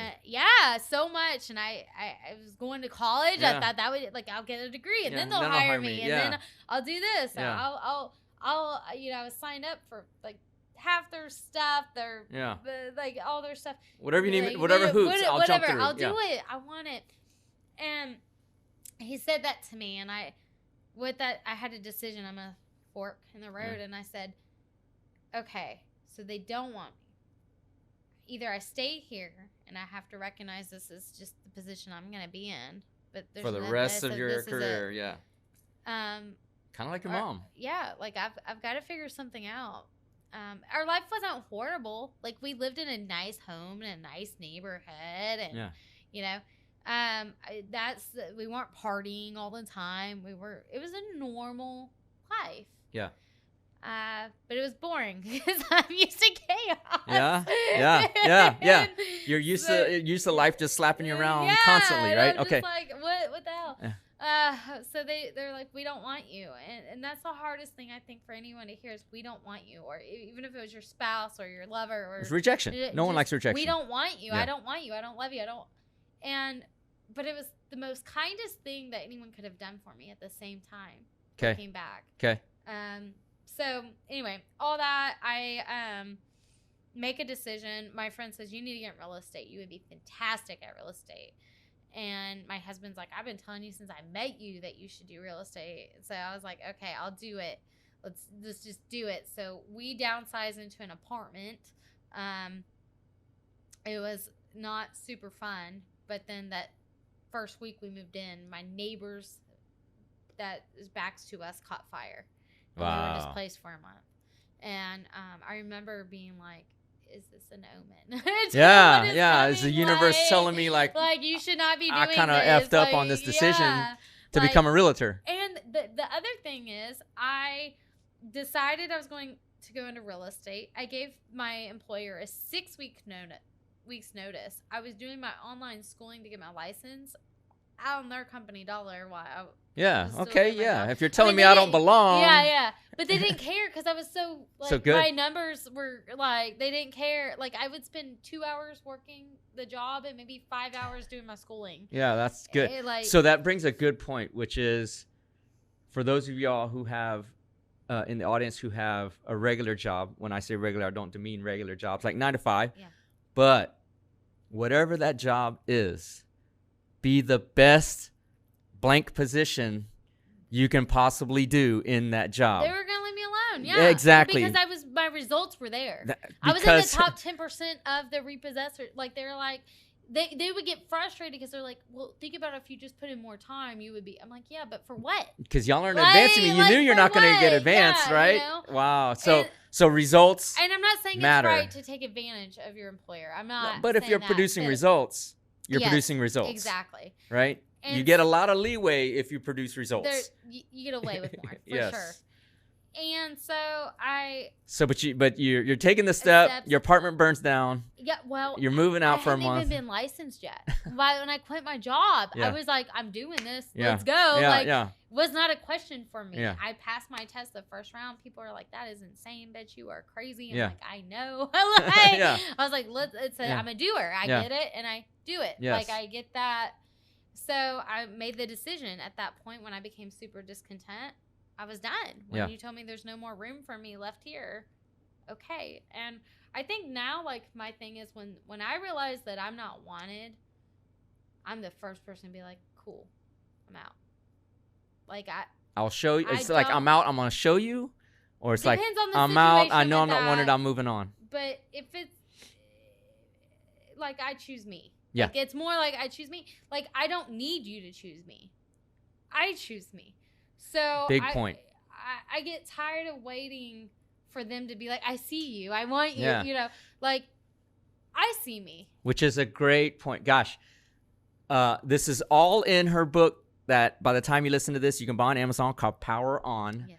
This amazing inspirational journey of self-realization and self-actualization. But to that point is a lot of people are waiting around for somebody to pick you. Yes.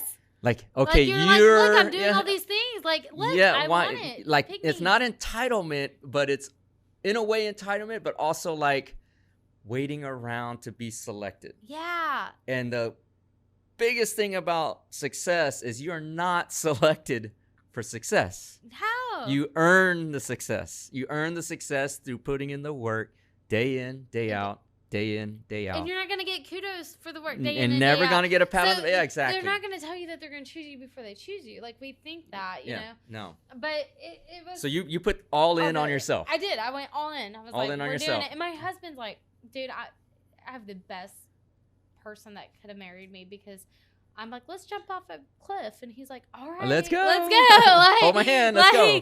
You know, okay. like, he Very doesn't cool. hold me to, like, back Very cool. anything. So you get into real estate. Get into real estate. Wait, how old? No, just to let the audience know how old you are. I was about 25. So super young. early in your life. Yeah. And I look young. Yeah. So if you don't see me, like, I'm 33 right now, but people you still will be like, are you even old enough to be here by yourself? Like, still to this day. So I will tell you, being in real estate at 25 was difficult because of the age. There is ages. Trust. There's a huge age difference. I'm not mature. I don't come off mature, even though I try to. Like, it's like. Just be yourself. I've never bought a house. Trust me, so I noticed know, going through medical school, people thought I was like, are you even finished with high school? Like, why are you taking my blood pressure? Like, they get real, so we go through that. I don't know anybody that could buy a house because when you work in a call center, most of those people, honestly, are not. They don't own houses. They're not making the money, so to speak, or they're not good with money. Like, building the credit or whatever. Yeah, like some do. Like there are people that do, but a lot don't. 80-20 rule, right. And so I didn't have like, a lot of people get in real estate and they know a million people. It's that whole like who you know, what you know. Your network. Things.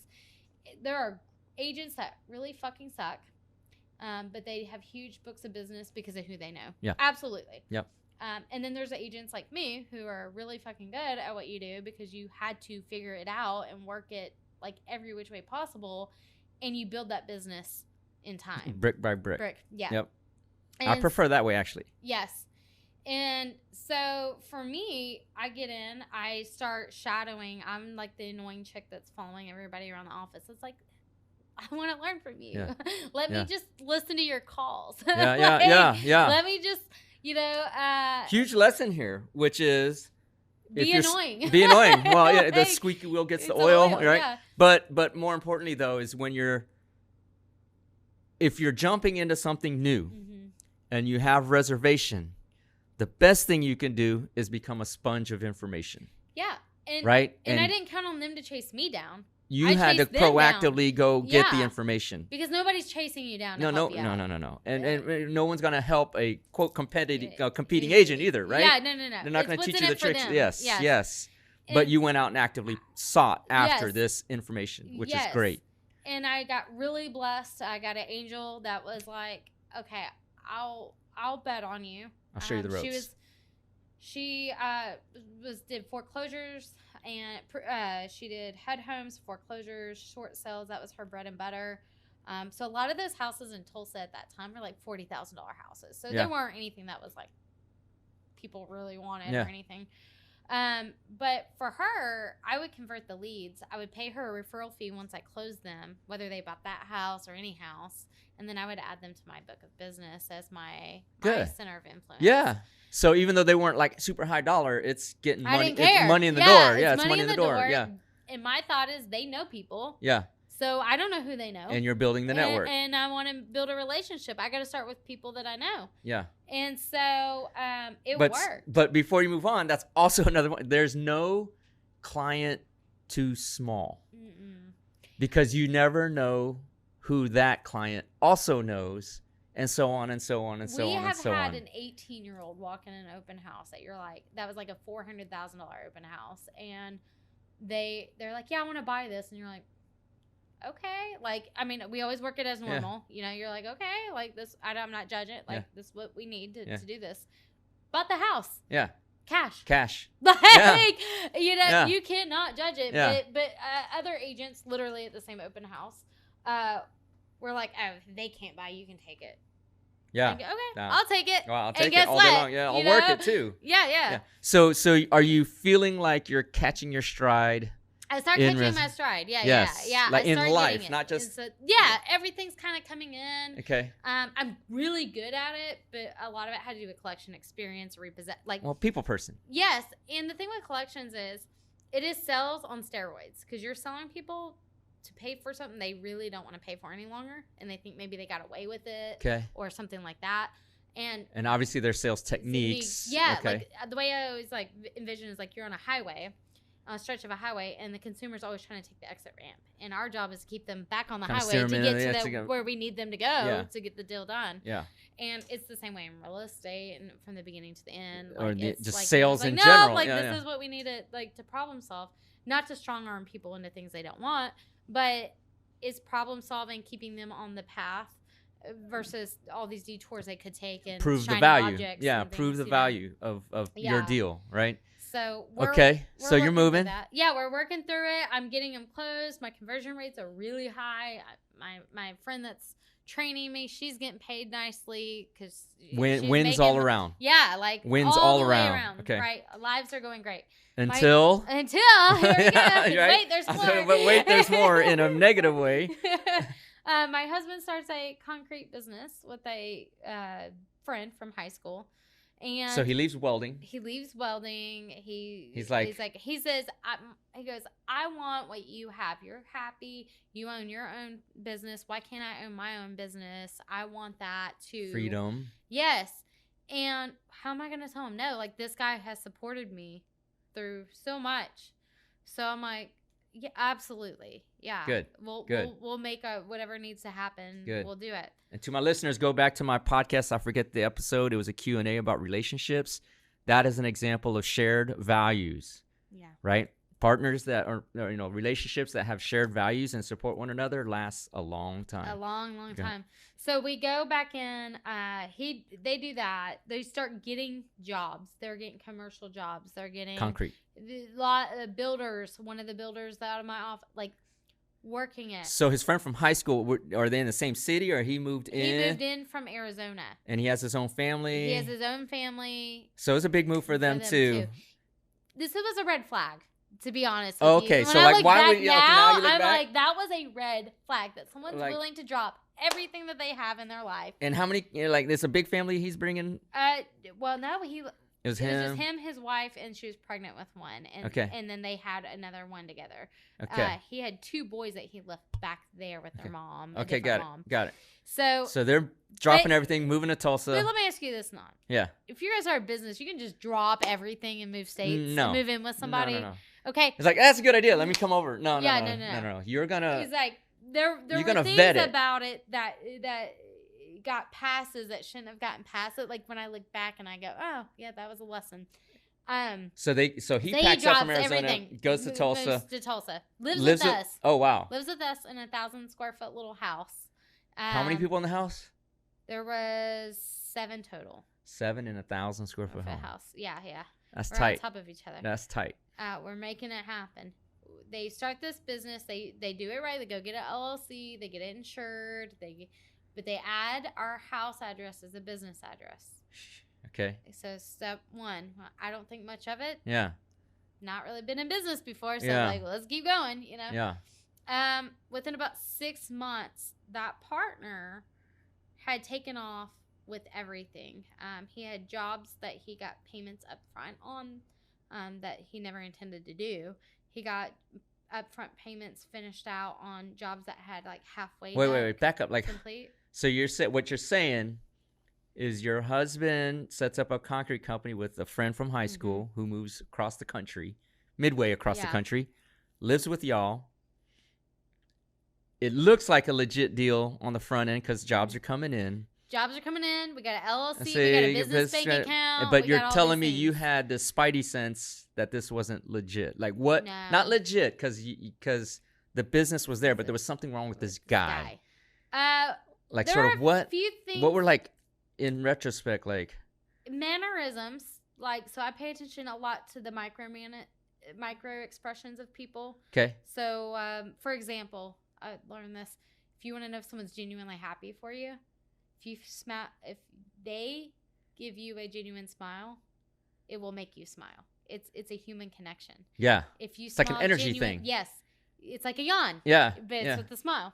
If it's not genuine, it won't make you smile. Wow. So there are certain things with the micro expressions and things like that I was just picking up on, but it wasn't enough to. It wasn't registering. So it was cueing, but it wasn't registering. Yeah. So it is scientifically proven that 80% of communication is nonverbal. Yeah.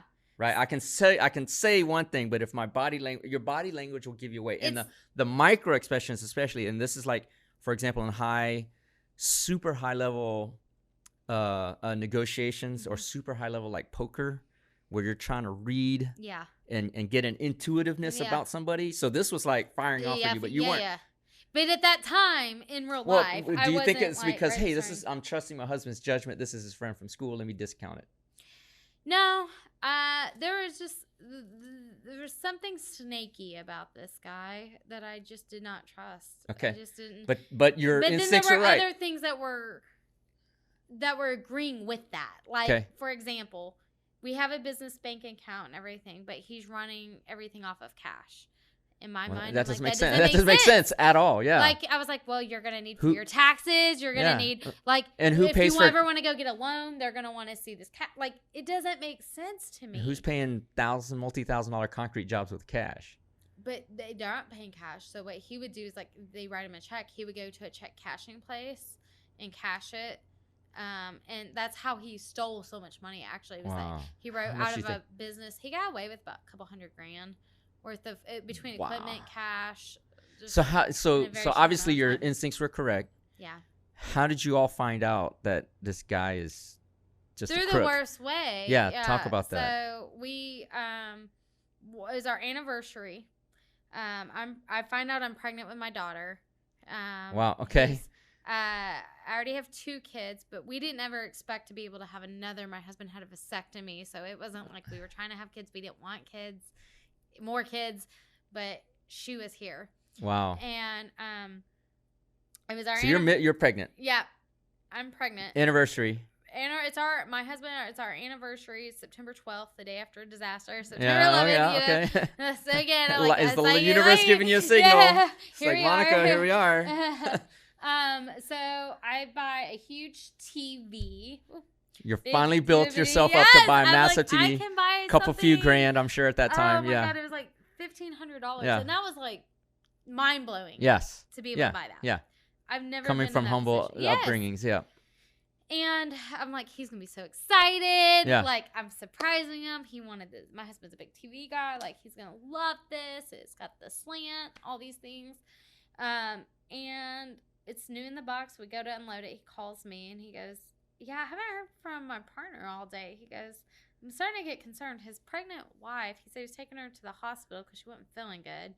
He goes, "But really, I'm concerned because the builder's calling, and he's not been able to reach him, but Chris was supposed to drop off like a $20,000 check today." And wow. He's like, I don't know. I said, well, we'll go over there together because he had moved out. He had his own house. So we'll go over there. I was like, let me just, I got something for you. Let's drop it off. Like, he didn't know about the TV. So he's excited. We get home. We unload the TV in the house. In the box. Yeah. We jump in the car. The kid's in the car. We go drive over to this guy's house where he's staying now. I see my husband. He gets out. He's just going to go talk to him real quick. And we were going to go on, eat dinner. Celebrate. Go on with our day. I see him get out. He's knocking on the door. Then he starts circling the house, going around. And I'm like, something's not right. Good. Yeah. That doesn't feel good, you know. Next thing I see is literally he's on his knees to the ground. Here's this guy just yelling. Your husband is? Yes. And what did he see, or what did he find out? Like, what is going on? Like, my mind, it's the same reaction that you kind of get with the rape and all the stuff. So you're all this trauma's coming back. You're just like trying to process what's happening. But I knew before we even went to go see him, I'm like, I just don't trust him. Like, I don't know what it is, but I know, like, I don't trust him. And so in my mind, I'm like, what's going on? I'm like, what? He goes, he's packed up and left, Monica. It's an empty house. There's nothing here. He had dropped, he said, so I haven't retracing the steps of that day. And he had positioned the crew and things in different places and had Nathan working on certain jobs while they got out of town. Jeez. And with all the equipment, all these seedy, people, man. And then seedy. We start finding out that, a lot of their investors and stuff, he was calling up the last couple days prior and was like trying to get more money. Like, he was squeezing in as much as he could real quick to do the dash. And so he was like, I'm having trouble making payroll, like making up all kinds of shit to the So this is all investors. Premeditated. Yeah. Yeah. Like, making up shit is like, I just need a small loan. I just need, and thank God.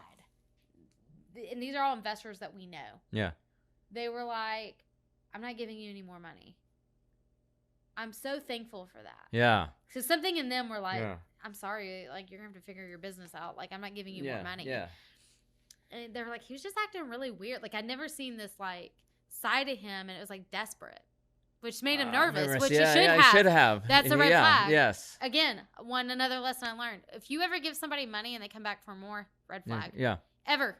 Well, no matter the situation, no matter the like, if you give them money as a loan or whatever, an investment, and they come back for more, that's it's irresponsibility with money. Yeah. Right. I've never just seen where it works out really well. Where they come back and say, "Here's your money back." Yeah. Like that's a huge con artist red flag. Just so that your listeners, I don't want them conned. so you find out like how did this like put y'all back? How far did this set y'all back? This is crazy. Because obviously he stole money. Supplies, equipment. He stole money we didn't have. Yeah. He forged a check of mine. Hopefully he's busted account. Nah. He got away with it. Oh yeah. my gosh. He got away. Well, as far as I know, he got away. I think people like that always. Karma I comes wish around. I could be a fly on the wall in their life, you know? Yeah. Universe will get him back. But I'm like really thankful because I go, I look at my life and I can only imagine. I'm like, even if you have all the material shit in the world, your life is shit. Yeah. I know you. Well, you're like your life is shit. You're gonna be looking over your shoulder all the time. Well, he pissed off a lot of people. That's my point. And so, but how did this set y'all back? Like, what? Talk about that. I mean, obviously we lost everything. When you say everything, it's everything. Like everything. We didn't have a lot to begin with. So when you don't have a lot to lose and you lose it all, like that's what happened. It's still a lot. Like, it might impact you even more. Our cell phones we sold for like $75. Like our brand new like Galaxies and stuff. You're scraping. Was like that like just sell like. We need cash. People are like, "Did you steal this?" We're like, "No, we just like I don't have time to play. Like I need money." And, like, yeah. Like it's not that mass like, liquidation. You're out. Yeah. And we a friend gave us money to buy a 1981 tin can trailer. It was a 3-bedroom. So you lost the house, whatever you're renting, whatever you had to bail out, evicted. Literally couldn't pay the utilities. Like I've never left a house trashed. Ever that house was, and it was not because I wanted to leave it trashed. Yeah, we were on the run to get out of it. As we're leaving and loading up the truck, they come to repossess the truck. Your truck, like your family truck. Yes. Oh wow.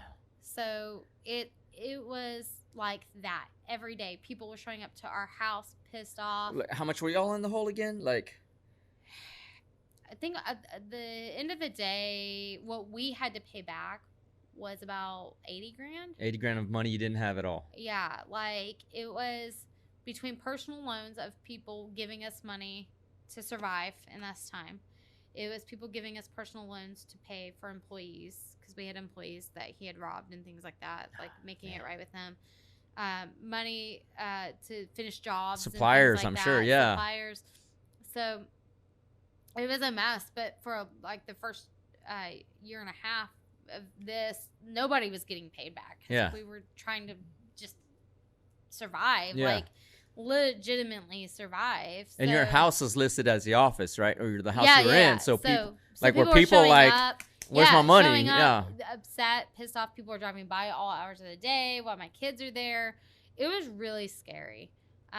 When we moved to the trailer, I didn't even list where our address was. Like, I didn't even do a change of address or I didn't want anyone knowing where we lived. Yeah. So this is like a 20-something-year-old trailer, like you said, tin can, like. Yeah. This falling through, the subflooring's falling through. It's in a trailer park. The condition's really bad. There's roaches galore. My termite lady in business, she would go spray for us for free. Wow. Just because she felt so bad. Wow. She's like, it's not a big deal. Like she told me eventually, she said, you're never gonna get rid of these roaches because they're eating. I mean, they were everywhere. She's like, they like to eat on the material that the trailer's made out of. Number one, so they feed off of that. Number two, your neighbors and things like they don't care. They don't care. They yeah. have them, and yeah. it's like, and she's like, and you live next to the creek, so you're not. You're fucked. Yeah, you're gonna have these roaches. But she still sprayed. Like, she still tried to, like. And how old are your kids at this point? My boys were about 8. And you're?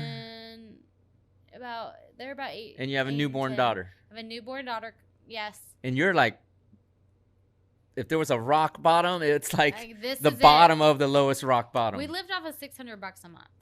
Wow. Like, and we couldn't afford our utilities or any, like, family was making, there was a period that we were driving around without insurance because we couldn't afford it. Yeah.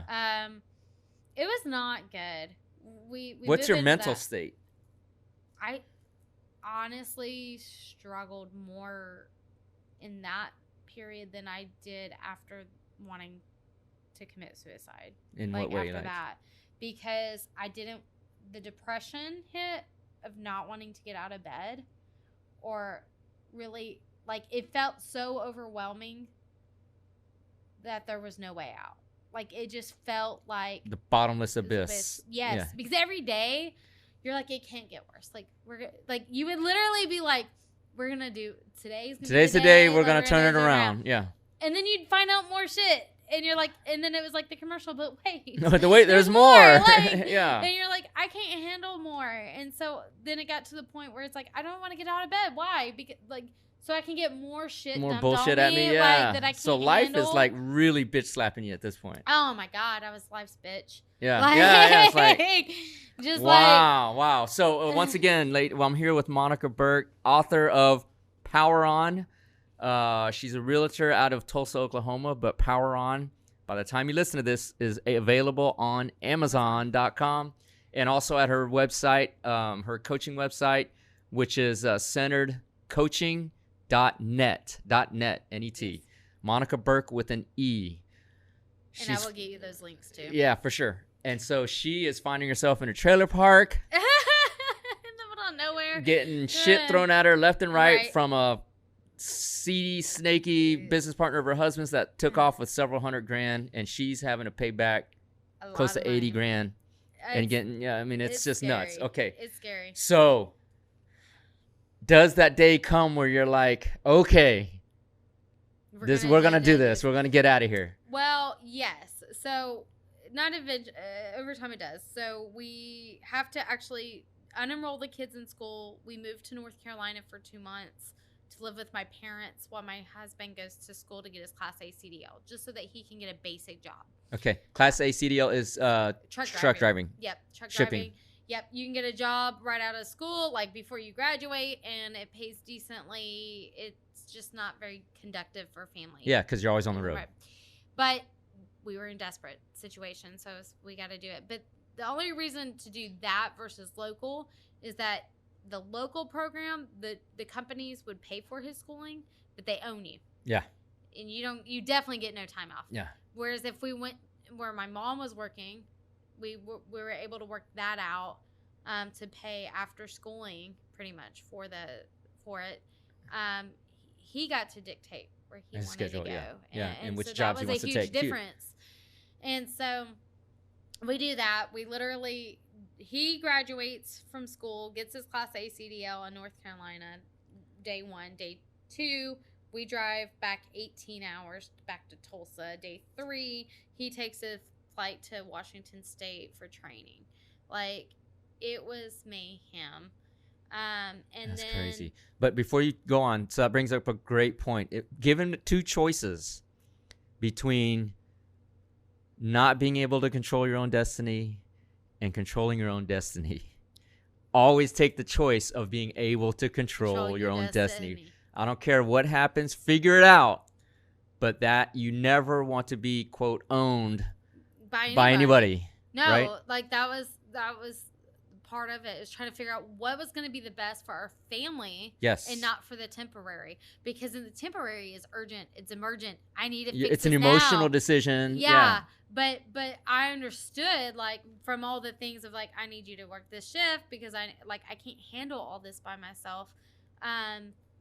That wasn't going to work for us either. So we've got to figure something that you should be able to find a job that pays decently to cover this shitty trailer. Yeah. and still have some home time. Like, yeah. there should be a ground There's there. a balance. So he's off to Washington. To do school. Do or school. Not school, but You and the kids are by yourself. We're by ourselves. In the floorless a tin trailer that's I 30 got years food old. stamps, so we have food, you know. full of roaches. Yeah, full of roaches. I head back to the office to meet the girls. You're back to your real estate office. So you hadn't seen these ladies in how long? About 4 months, and these people were like my biggest supporters. Like the angels, these angels. These agents, they were amazing. Before anything had happened, they'd always been very supportive and like the best just crew of people you could ever have in your support. Yeah. And I was going back to see them. Just to say hi. See hi. I was hugely pregnant, and just catch up. And on the way there, I get pulled over. And okay. The cop, he's like, "You got a warrant out." He's like, "For your arrest." When he pulls me over, he's like, "I pulled you over because you had an expired tag, but now that I have your warrant, and within the the warrant, you got to get arrested, right?" Yes. And so he keeps looking at me. He sends for backup. They come on the other side of the car. I'm like, "Oh shit!" Like it's going down. Yeah, it's just going down. You know, oh my god, no. And they go, "Well, we're technically not supposed to let you drive off from here, but we're gonna just let you go." You're pregnant. Because I'm pregnant. Yeah. Like, that's what they were trying to see is like, yeah. And I was so big, they were trying to see if I was just fat or if I was pregnant. Because, like, I was. Yeah. And I get to the office. I'm like, oh my God. Wait, but you have to show up to a court date. They don't just let you go. Yeah. Like, you better show up or we're taking you down. Yeah. They were like, listen, you got to show up to this court date. I can't. They're like, it's just, it looks like you need to take care of a missed payment or something. I was like, okay. So I get to the office. I'm telling them like, you guys will never believe what just happened to me. And you have no money. I literally have no money. Your food stamps. Like, I'm on food stamps. Yeah. $600 a month. $600 a month. Nathan's in training, so training like they're not. You're not getting paid. You're not getting paid for a while. And he's got to be able to cover like showers and stuff like his stuff. Yeah. Like you know. So we're like, I got nothing. I get there and I'm like, you guys will never believe what just happened because. That's what you do, right? Yeah. You're just like, never this is crazy. I tell the girls, I'm like, I got pulled over. Like, this is insane. They all pitch in and they give me money to take care of the warrant and the expired tag so I didn't get pulled over again. I, at first, was like, I don't want your money. Like, I didn't come here to get your money. That's not, like, I already felt like such a beggar with everything that we've been going through. I was like, I didn't want that. One of the girls pulled me aside and she said, are you too prideful to take our money that you would rather go to jail? Like, is that what you're telling me? She goes, you don't think your kids, when they come home from school and you're not there, that's not going to fuck with them? Like, what are you doing? Yeah. Again, what are you doing? So I'm like, okay. I take their money because when it's put like that. You're like, yeah. But what was it? Like, were you too prideful? What? I felt like such a beggar. No handouts, Like, I just felt like, dude. A beggar, or would it be a sign of failure to have taken the money at first? Well, I was already failed, I felt like. You already failed? I already Or are you still mentally in this spot where you're like, this, I don't want to wake up. I just felt like they were doing it out of pity and out of... Not out of love. Like, out of like, I'm their charity case, and that maybe they felt like they had to, and that was my fear. And I didn't want them to feel like they needed to take care of me, that I could take care of me. I'd figure it out, one way or the other. But sometimes you got to just take help. And for them, they're like, why won't you let us bless you? Like, like, we see what you're going through. And they know who you are. Yes. Really know who you are. And they're like, just take a... Like for them, it was like a slap in the face not to take their money. Yeah. Because they wanted to help. So I take it, and I felt horrible because it's not what I wanted. Yeah. But I mean, what do you do? Yeah. So I take their money. I go take care of all these things. I had just enough money to get the tag updated, so I didn't get pulled over again, and to take care of the warrant to get out of that. And my sister-in-law. They had some money, and I said, I can do this. I just need to get back in real estate because I had to get off when all this stuff was going down because I couldn't afford it to pay the bills and do all the things. I said, I can do this. I've done it before. And now So it's I in the know. moment of paying off the warrant, you're like, I can do this. I can do this. Yeah. I was like, I can do it. My sister-in-law is like, all right, we believe in you. She gives me the money to take care of the fees that I need to get my relicensed, license back on and to do it. So I tell the office, I'm like, I'm back. Like, I'm coming back. Like, I can do this. My broker is like, oh, not so fast. Yeah. She's like, we have to meet and I have to allow you to come back if you're ever going to come back. I was like, what? Like, I was blindsided. Life again. You but know, wait, I was there's really more. like blindsided. Yeah. I was like, what? But wait, like, there's more. And so I meet with her and she goes in and she's like, you're having a baby. How are you going to raise this child and do real estate at the same time? You're not thinking things through.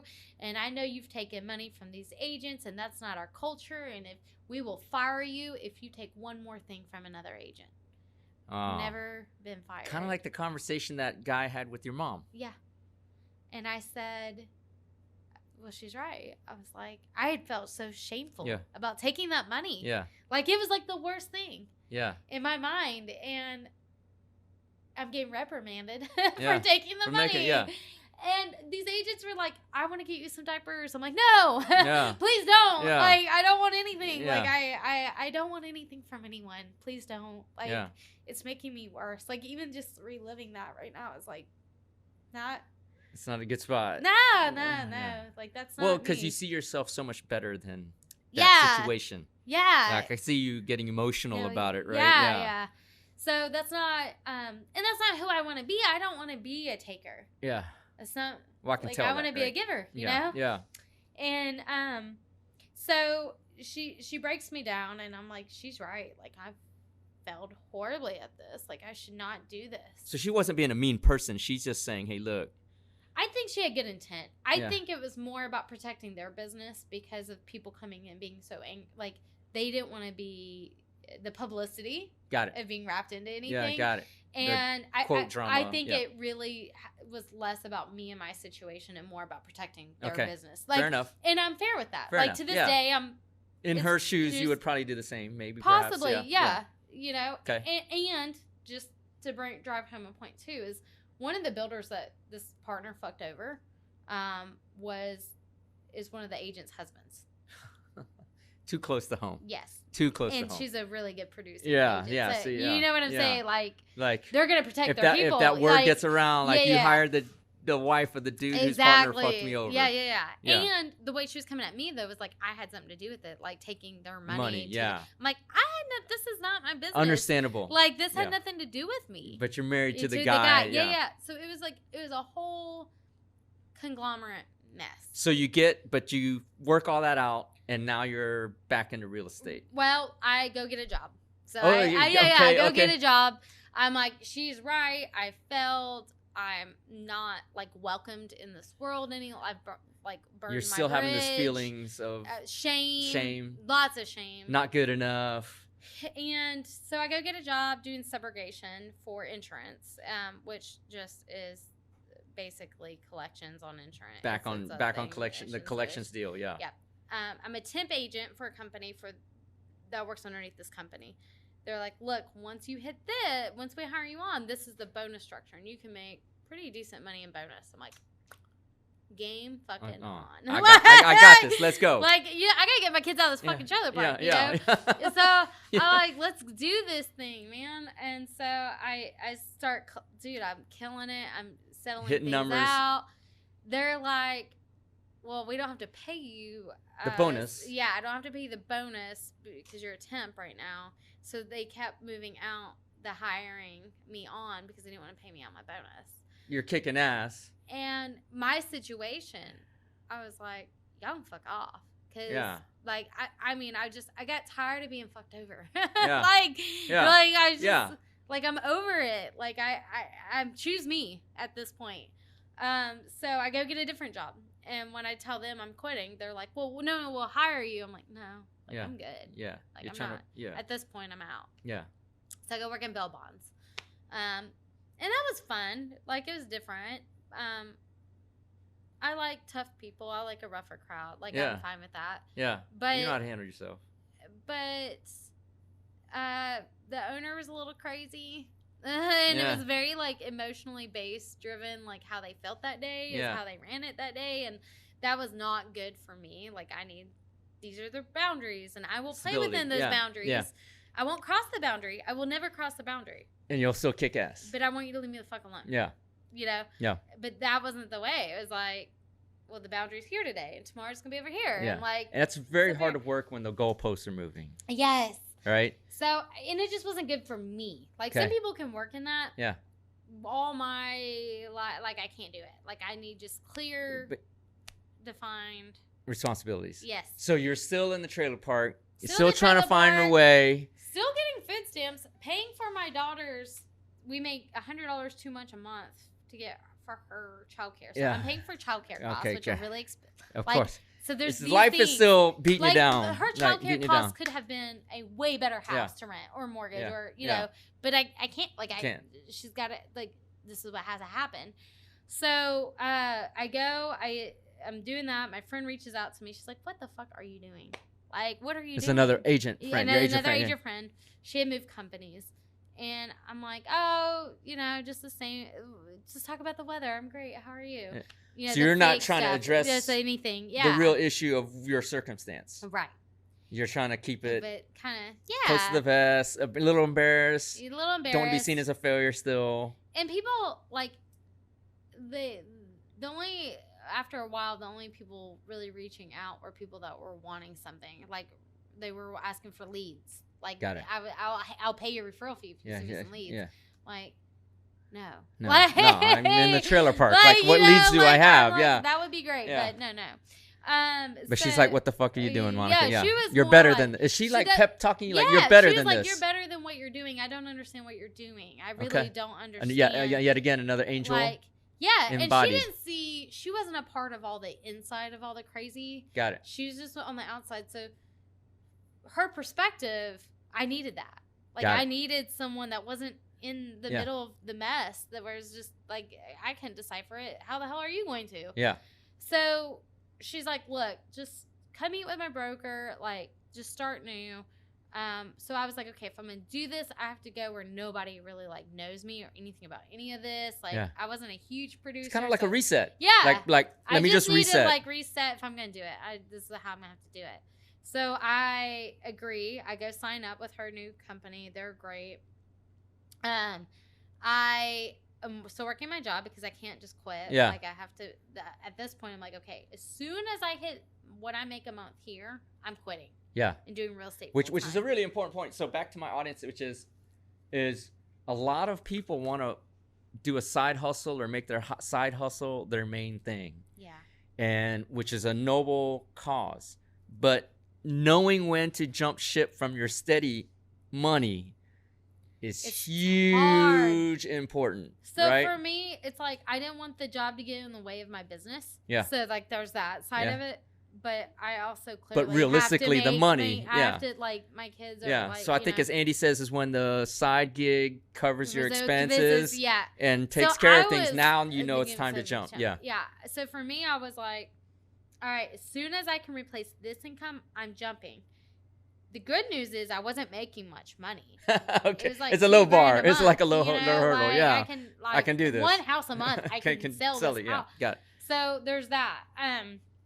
But then the other side to it was summer was coming, and I could not afford childcare for 3 kids over summer. Got it. So I was like, all right, but if I do real estate, if I can make that my full time, like if I can get back in it, then I can take them with me. They cannot go in the house with me, but they can stay in the car. Yeah. You know, like whatever I have to do, but that would save me from that. And maybe I could even, I was like, maybe we can even do some fun stuff, which we did. Like, like we did like they have like a library program. We did all that summer reading stuff. So when you make this choice to go with your friend to this new broker who has no idea of your kind of prior, you go all in. I go all in. No plan B.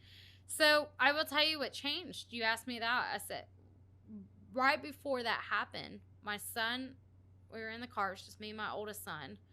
And he was really struggling with everything that the partner had done, seeing all the stress. So he's old enough to understand it. yeah. And he's taking it on as his problems.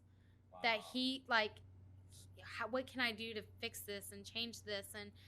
And I see this, and I'm like, he's like 10. I'm like, Ashton, I go, I need you to trust me.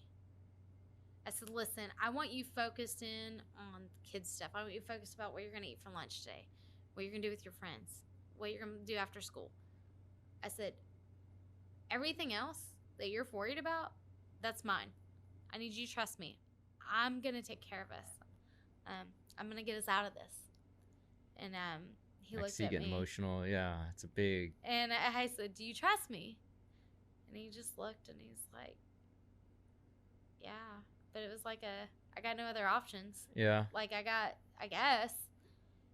And in that moment, it didn't matter what I wanted to do. It's like what I had to do. Like this has to happen. Everything. This has to happen. Because in my head, in that moment, for him, I look at him and I go, this kid is going to take this world's problems like they're his. Like he's never. So whatever the outcome is. Yeah. Like this is like my only chance with him, because if I don't make this right, he's going to grow up never understanding his own power. He's going to carry the burden. He is. Yeah. And I knew it. And he was never going to trust me or his dad. Ever again. Never. To make powerful. Big decisions. Like that's I knew powerful. I just knew it. So that became your purpose rather than survival. Yeah. Which is huge, obviously, but the main purpose was, I just promised my son I'm taking care of this. Yeah, right. Like I have to. I have to. So I'm all in. I'm all in. Let's go. And I will tell you guys, like, I was terrified. There's a quote that's like, "You either play to win or you play not to lose." And you know, when I first got in real estate, the first round I was playing to win, but the second round, at the beginning, I was playing not to lose for a long time. And what that was I was so afraid of losing everything again. Yeah. Like, for me, I was telling my husband, I'm like, we can take this trailer and we can just move it to some land and we can fix it up. We can redo the whole thing. And if we move it, we can get rid of the road. Like, he was like, bitch, you're crazy. Like, what are you like, talking? I'm not living in a 1980s trailer with a like, it ain't with gonna an make the 8-inch move, floor. Monica. Yeah. He's like, wow. He's like, just talk to your So lender. you're almost inclined to accept your fate. I am. Very, very close to it. You're like, Very life, this close. is it. Life Like, just fucked me over and I'm just going to accept it. Because clearly, like, yeah. every time I try to do something, like, you almost take the right step and then it like, slaps bam, you back down. we're not doing it But wait, today. there's more. Yeah, Right? there's more. There's more. Wow. So then you make what? So it's like that prevent. I don't know if you're football, but like when a team gets in a huge lead and then in the fourth quarter, they play prevent defense. So they're not as aggressive to win. Yeah, because they're like, we already won. We already won. They're yeah. playing to not lose. But then in the end, they lose because they soften up. Yeah. So Or they for don't me, play as hard. I didn't want to lose anymore. I was done losing. And I was like, you know, if this is the fate that I'm given, like, So whatever. what shifted that? What changed my that? son, like, my That son. conversation that is like, I'm conversation in. was like, I'm all in. because, again, it's like, I know that people say, like, my kids are my why. Like, Yeah. For me, it's much deeper than that with the kids, because I've seen the worst, I feel like, side of humanity, and I feel like they, if I can't save me, I can't save them.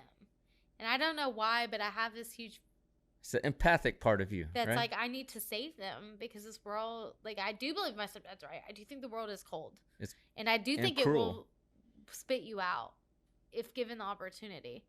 But I differ where I'm like, I think if I build them up so fucking strong, I can't stop shit from happening to them. I've come to that conclusion. Yeah. Like, I can't stop things. But I can build them up so strong that it doesn't matter what anyone or what anything tries to do to it. Like, you can build the resiliency. Yeah. And, well, it's to your book on PowerOn. Like, yeah. it's within you. Turn the power on, right? Yeah. So you have the keys to your powerhouse. Yeah. You just got to turn the switch on. Yeah, that's like, crazy. So then part of this turnaround is like A self-improvement journey. Yeah. Like, when did that begin? Well, it started right after the assault. Like, that's Okay, where, it really it started. Okay, yeah, got it. But the second, this low where I was like, what's the point in getting out of bed? Like, it's just gonna be more shit today.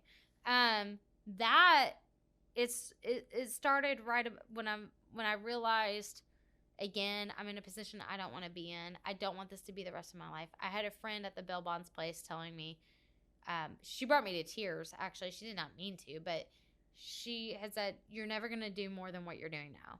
Like, this is again the same conversation that your mom had." Yeah, like you're never gonna at this company. Like, she was, and she meant it from a loving standpoint. Actually, yeah. Like, she meant it from like, you're thinking you're gonna be able to. Because I was telling her, I was like, oh, I could do this, and I can move into this, and I want to get my license to do this.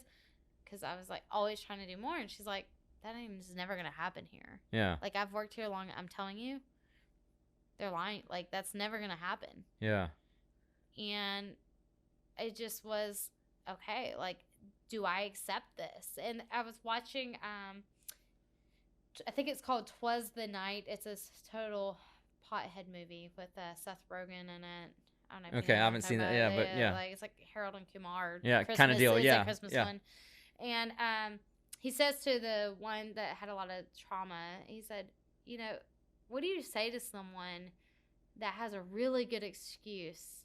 I mean, their excuse is really good for fucking up their whole life. Like, it's legit. But you know that, like, they shouldn't. Like, what do you say to someone like that? Like, yeah, that's using it. And I'm like, that's me. Like, I identified in that immediately. moment. And I was like, because you have every excuse to say, I tried, but it didn't work out. we're in the trailer park. We're watching Yeah. that. Me and my husband, I'm like, that's me. Like, that's, like, I feel like they're talking to me. Like, Yeah. what do you say? Like, you have, I don't blame you for choosing if this is what you want. But you don't have to. Yeah. And Well, the powers are within you. yeah. Right? And so, yeah, it changed everything. And so I just, I started, like, I didn't have internet, guys. I didn't have a computer. We didn't have shit. And so I had a Boost Mobile cell phone. And Pay as you go kind of deal. Yeah, it did not allow you to be on the phone and the internet at the same time. Yeah. So I would pick people up from, like, open houses and things because I couldn't pay for, leads and things like that. Like, people will build their businesses in our industry by just Buying leads. Yes. Law of numbers. They're not like, necessarily great at what they, like, it's if I get that. 1,000 leads, one or I two would are going to close. Let me go buy some more leads. Yeah.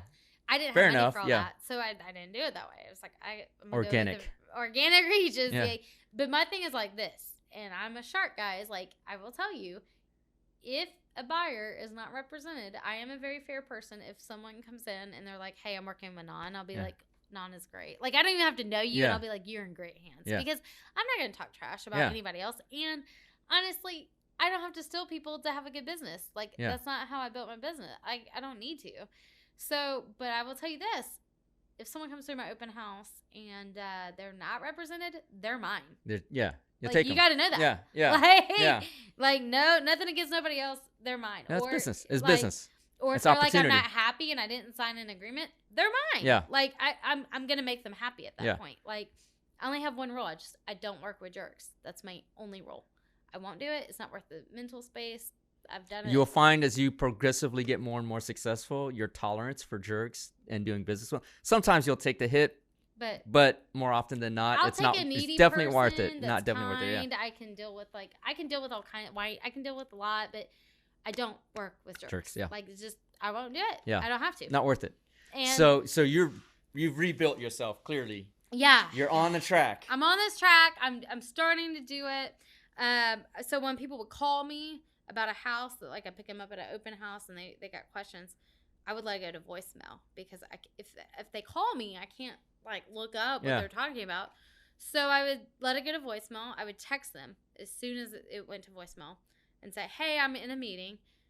What is it that you're calling about? Let me see if I can help you real quick. I can text. They'd send it to me. I would pull it up, get acquainted to whatever the property was. Then I would call them back. Yeah. All on Boost Mobile. And they had no fucking clue. Yeah. No clue. Like, no clue. It was so funny because so far I start doing well. We start talking. Nathan's like, talk to your lender. Let's try to see what we can do about getting a house. I was like, No. He tried like 6 months. Just to talk relentless. you. Yeah. Relentless. Get us out of this damn trailer park. I don't want to live here anymore. This motherfucker would take me to Home Depot to go look at countertops, cabinets, all kinds of shit. They're like, look, we're going to have this in our house one day. I'm like, why? Like, I was so beaten. I was like, I'm not having fun. Like, I would get anxiety attacks. Because I'm like, why are you showing me things I'll never have? Wow.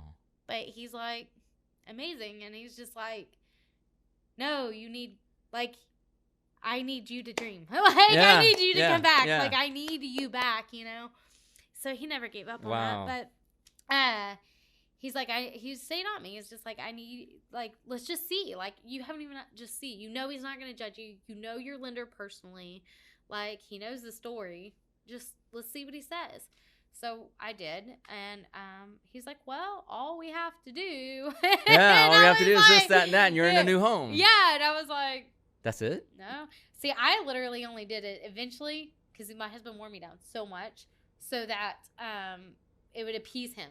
So that I thought. Oh, just so you can tell your husband, yeah, sorry, like, I did it. Yeah, we did, we tried, but we couldn't. We're still able to buy a house. Get used to this trailer park. Yeah. Nothing against trailer parks, but that's it. The funny thing is, we were looking at another trailer in the trailer park. Someone was trying to sell cash, and we were like, "Well, it's better than this one." And he's like, "Monica, like this, let's get out of here. Not a good business, like investment. This isn't where I want my family to live. Like this isn't where you want." And so he actually willed it into existence for you all. Yeah. Like kind of that law of attraction, people think manifesting. I'm the dreamer. Yeah. My husband's the dreamer. Yeah. Like, dude, you can't have two dreamers in a relationship. You'll go broke in 2 seconds. So, that's okay. He's definitely the dreamer, and he's definitely way more trusting than I am with people too. So, but yeah, we're going through all this. He's like, just talk to him. The lender's like, look, all you got to do is come up with some down payment money. Yeah. He's like, it's like $7,000. Pay this one thing off. Don't touch anything else. And there was like one more thing. He's like, we need to dispute it on your credit, on Nathan's credit. So our deal was our best bet, instead of working on two people's really bad credit, we're going to work on only his, because we buy the house. He had a W-2 job, which is way easier to finance and self-employed. And I hadn't been doing it again long enough to credit history. Yeah. So we were like, all right, this is our best bet. Like, we're going to do this. There was a program pre-COVID that allowed you to build your house while you fixed your credit. They worked with the lender. So, and if you couldn't get financing at the end, you would just get your earnest money back and they'd sell it to someone else. Right. Like, that was the whole thing. Right. But it was everything. You got to pick out your cabinets, your countertop. Like, you built as your if you're house. Yeah. It's custom built almost in a structured way. And for me, I was like, well, if we're going to buy a house, I don't want to buy shit. Like, I want to enjoy my house. That's what I want. And so we looked at a few different options that were resell. We still had like 6 months out, minimally. And then plus I needed to figure out how I was going to come up with some money too. So yeah. Very important point. Yeah. But we were like starting to like get out. Like it inspired the hope. Just knowing that we could, like, all right. Then we decided to do the program to build. And one of the best decisions we've ever made, honestly. Just a side note, you guys in real estate, is we closed August of 2019. We paid $197 for a 4-bedroom, 2-bath, 3-car garage, and it's worth over $315 right now. Yeah, so 80% in 3 years, even in this economic climate. Yeah, crazy. I mean, I know COVID raised everything, but like that really up. That's a lot fantastic, more. fantastic. So it's always one of your best investments. So now you're feeling like all the bad shit's gone. It's starting to. It's starting to like pan its way out. Like things are and then really you do well. 75 hard win. Well, I don't start with that yet. So we get going. We get the house. So we're going out to this house every freaking week with our kids. Yeah, we're driving out. This is it. This is the house. This is our house. You're building. This You're is building. Our lot. Yeah. Our kids did not believe us. Yeah. Through it was 8 months to build because we started in January. So out of the 7 out of 8 months, they were like, yeah, right. Yeah. The whole time. Yeah. And then the last month, when everything got real serious, when it got real hard, because financing starts happening, is when they start believing us. Yeah. So, Yeah. It's like, you wait, know, this is it? that- So they're like, running they're around all that getting stuff. excited Yeah. that, like, we're moving in this house. Yeah.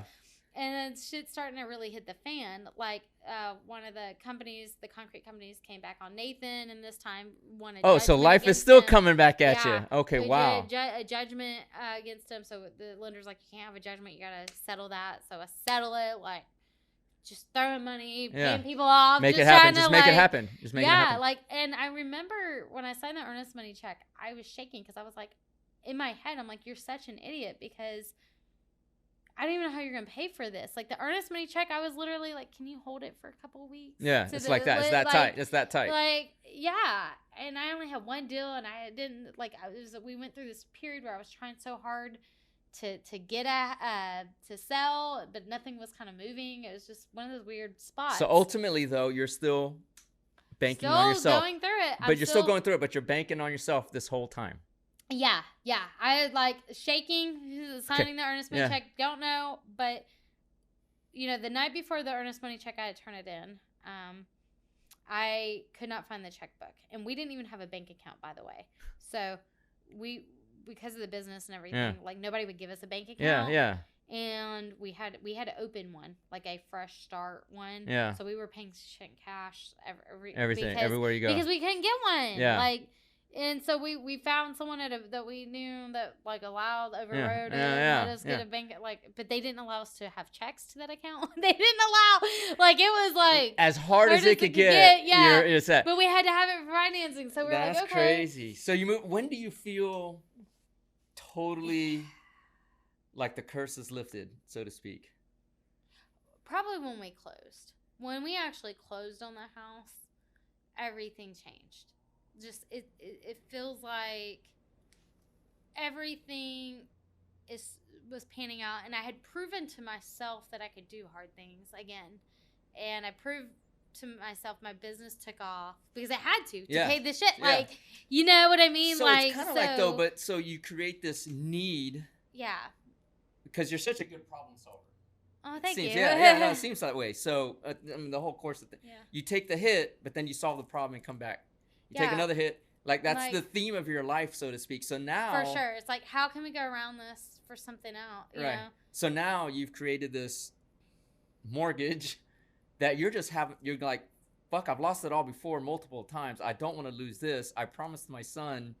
Yeah. It's on and me. And even seeing their reaction, every week we're going up there. We're like, this is going to be where we shop. Yeah. Like, it still is the mental, for me. I had made these signs that said, new homeowners, August 2019. It said August 2019.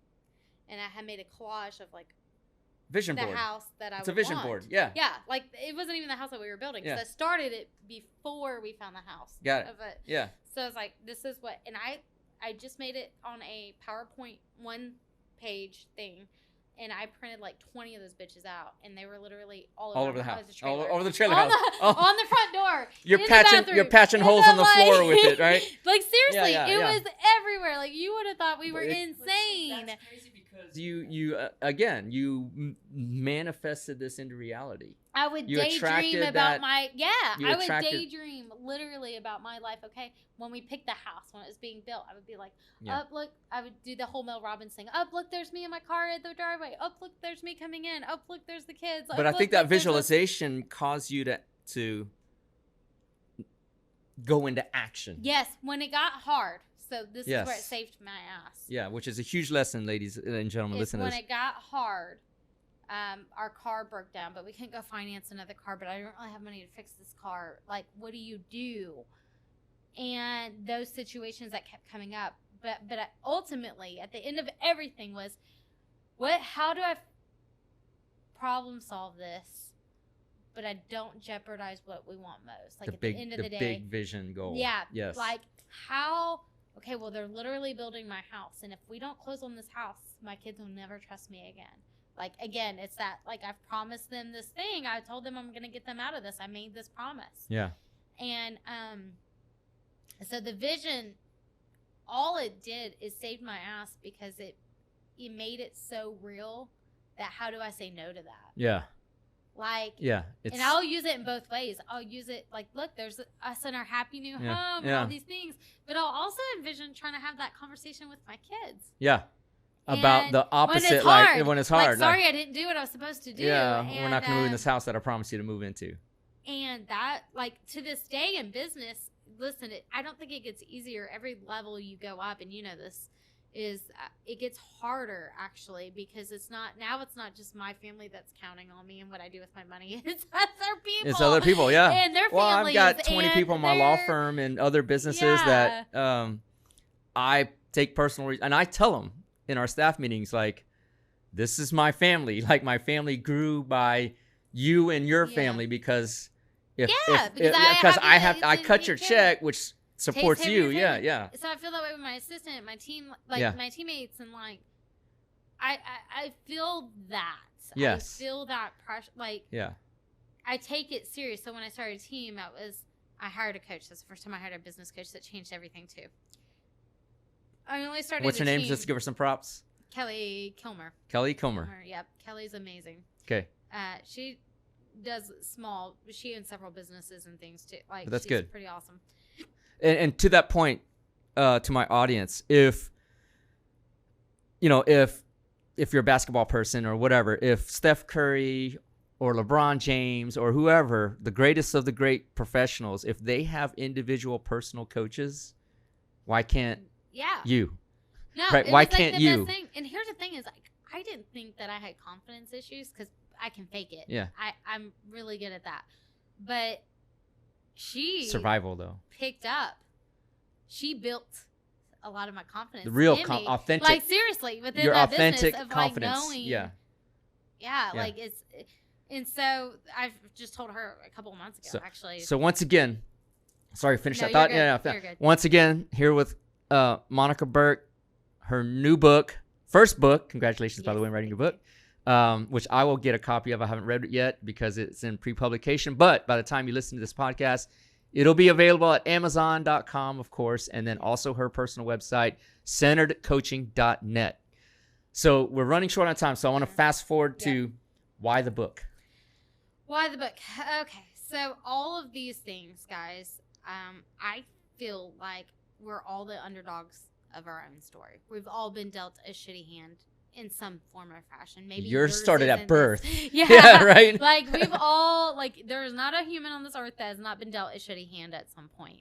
And some of us are dealt multiple. And for me, what it came down to is I realized that I am the ultimate underdog of my story. And if I can overcome these things and I can figure it out, like, why would I not want to share that to the other underdogs so that they can too? Because I want to see a culture of victors. I want to see a culture winners. Of man. I want to winnings feel so good, dude. I love seeing other people win, and there's room for us all because we all, like, even in the motivational space, for example, there are some. Andy and Ed are great examples in Arte. I can use them because they're just easy. They're completely different, and their styles are completely different, and their audiences somewhat overlap, but they're almost completely different too. Yes, like entirely. There's room for you and your people, and for me, I wrote the book out of love and wanting others to know that are doubting that they have power, like they're doubting what they can do and what they can achieve and their situations. And we're entering into a time that's of uncertainty for people, and it's very scary. And I can say this though, I failed worse than most people ever dream about failing. Like, what you think is like going to be your worst situation of failing, you can overcome it. Yeah, your story, in, like, if you were to go back and just kind of sum up your life to this point, and and trust me, I've got a few years on you, and you're just getting started, but the lessons you've learned have been so critical, and while they may seem as a negative, it's positive in the sense that it has laid the groundwork of building your character or improving on your character that is nothing but success ahead of you. Yeah. Like, life is beating you down so hard that you've grown so much from it that it's setting you up for this magnificent future that I can see happening, I right? believe Sort of. so. No, and I'll tell you, really, ultimately, if one sentence, like the book thing, it's like my mission. My mission is to end self-inflicted mental suffering. That's a very, very noble cause. That's very, the mission, because I do everything. I've been telling you this all the time. Yeah. Like, I self-inflicted even more than what I needed to. Like, because it was in your mind. Yeah, the trailer. Dude, I stayed, we lived in that trailer for 3 years. And you were prepared to live there for the rest of your life with your kid. Yeah. Self-inflicted mental, mental suffering. Yes.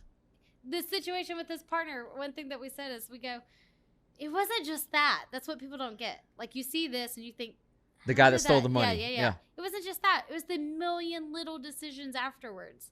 And I don't think that they were bad because, listen, I don't regret any of it. We made right what most people would have just walked away from. That's true. And I think that's really been why I've been blessed. Is because we did the right thing. Yeah. When it was not easy to do. Yeah. It would have been so easy to just walk away. And that's what my husband wanted to do. From the moment it happened, he was like, no. Leave all these people on the lurch, right? Yeah. Like just. But like my husband, when the moment it happened, he's like, I gotta go get a job. There's no way. I'm like, dude, we have to take care of this. There's no way out of this unless we continue going. Like, there's no other. We're never gonna make enough money to do this. I kept him in to just finish up some of that stuff, but like, yeah. I mean, it was so do the hard things. Do the hard things. Do the hard things. And when it's so easy to do the wrong thing. Even if you lose, it's so temporary. That's a very good point. It's just like the only final failure is death, or choosing to just like where I was sitting at, where it's like I was just living in this resign to your fate. You know, you're like, okay, like literally quitting. Man, I gotta tell you though, everyone that in real life that had known and seen us before and after, they're like, Monica, I've never seen. It's like a phoenix from the app. Like, I've never seen it in person, and to see it, like, and then I think that's where it's like the blessing of writing the book is, they're like, I've never seen it, I've never experienced it. To know, like, in real life, like, this is in what real time what you do, as it's unfolding. Yeah, and I think that's very amazing for people to get that. That's all. How important was 75 Hard in this process? So 75 Hard, yes. It started, we get the house, we move in, my business is starting to do well. I'm severely obese. We go to Las Vegas and right before COVID in January. Actually, the year COVID came out, that January. New Year's. I could not. We were going for a weekend, just me and my husband. First time ever. Again, big deal. Yeah, like, huge deal. Yeah. And after one day of walking on the strip, I couldn't walk anymore. Like, literally, my legs were locking up. My feet were swollen. My body was just not having So you're 5 foot, 260. Like, I was... The shame, I remember vividly standing there on the strip looking at my husband with the embarrassment, him being upset with me because there's so much we wanted to do and go experience and try. First big and moments, my mind wanted to keep going and doing and try and, but my body was like, no, not having it. Like, breaking down, like full on breaking down. And even like the plane rides, like, we were stuffed in, like, that was a huge thing today, guys. Just so you know, like, I could sit in my seat and not even touch, like, that was a big thing for me. And so I literally was like, I'm never going to feel like this again. And of course my brain, the extremes was like, Monica, you're 30 years old. If you don't fix this, by the time you're 40, you're going to be in a wheelchair. This is not good. Like, you're only 30. How can you not? And so, and again, it's ultimately freedom, what we chase, because if I can't get around, there's no freedom there. Like, if I can't live the life the way I want to live my life, there's no freedom. What good is all this money in the world if you don't have the health and the freedom to right. Like, if I can't to take advantage of it. Yeah, exactly. And so as soon as I got back, I got involved with a boot camp class that was local, signed up, and just really found a tribe to keep me accountable. I started learning about 75 hard in that time. I told my husband, "Oh, there's no way I would ever do that. That's crazy." I told him that. I think that's the most common reaction I would never when I've described this to people. But I was like 240, so you know, what do you got to lose? Like for me, it was not like applicable at that time. And that's what I'll say is like if you find yourself in that health situation, what helped me was like start where you're at. So for me, I did do cheat meals once a week. On Fridays. That was our thing. And I made a rule. Not during 75 hard. This is pre-75. Yeah. This was that's like against the in rules, the very, right? very beginning of this losing journey, weight. Yeah. And I worked. Like I would say start with where you're at. Like maybe 75 hard is too intense for you right now. Yes. But you can work towards that. And that's what I did. And so I was like, okay, one cheat meal on Fridays. Anything's off limits. So what happens is when cake's at the office, that looks good, but I gotta wait till Friday. And I tell myself, Monica, you can have whatever you want Friday. Like, whatever you want Friday. Yeah. Like, just wait till Friday. And so I do the workouts, stick to the diet, minus the Fridays. I was doing workouts at like 8:15 class, so I wasn't really starting my work day until like 10-something. Yeah. But again, if I would have been like, okay, I'm going to start going to the gym at 5 in the morning and I'm going to do all these things. You would have quit. There's no way. Yeah. Like, you have to start with discouragement. I like to tell people, like, just walk. Just walk. But if you work on, like, let's say the 3rd floor, don't walk up the stairs. Start by just walking down one flight of stairs. Yeah. And then take the 2nd floor elevator down. Yeah. Just start with that. Just start with a little bit. Yeah. And so I did that. Got quite a bit of results, and then there came a point the more I got dialed into Andy and motivation and that, and I was like, okay, I was like, well, I already do most of this. Like I work out every day consistently. Yeah. I pretty much don't even cheat meal. So like there's that. Yeah. Okay. My water intake was already at least half a gallon just because of everything else. So I was like, I could do this. Like you're talking about one more workout, a progress picture, which I can take a self, like that's fine. And then quit the cheat meal. Yeah, cheat meal. Alcohol is what trips people up when I talk about 75 hard. People think that they can. They can't. The only time it sucks, I would be lying to you if I didn't say it didn't ever suck. It sucks when you go to a concert. And you can't drink. It sucks when you're in a social environment. Yes, that's correct. Certain ones. But what I found was, like, if I pour a sugar-free Red Bull in a cup and I'm drinking it, feels like it. I feel fine. I feel like I have, like, a vodka Red Bull, even though I don't have anything. So much of the alcohol thing is psychological. Yeah. Psychological. So, but I learned how to enjoy. The first time we took it, I took a vacation. And on that vacation, I did not drink. I stuck to my diet, did all that. I went to a concert. I lived my life, but I will say I tried to do the 75 hard program. I tried to at first, like, butchered around dates and things. Like, I think everyone does that. You know, like, when do I not have No, just got to hit it straight on. You just got to do it. You just got to do it. And then I got so much mental clarity and, like, dude, it propelled so much. So this last year, Emily on one of our calls had said, I like doing 75 hard at my busiest season because the mental clarity, I don't do it for the fitness. And I was like, absolutely true. It literally, like, that week, I was like, I got to redo it because I know that to be true. I know from experience. Like, it puts you on another level. Yeah. And I was like, this is go time with the book and all the things. So I'm like, all right, we're in go time. Like, this is the time for me to do it. So I just completed the second one. And guys, if you saw, like literally, huge difference. I mean, it's a great program, not to belabor the point, but every podcast I have a guest and we talk about it. It's the fuel, like you said, that puts you in overdrive to have that clarity. I mean, if you no compromise and do it exactly as it's described, you become like this lean machine of 800 horsepower. You starve out all the distractions. Exactly. You starve the distractions.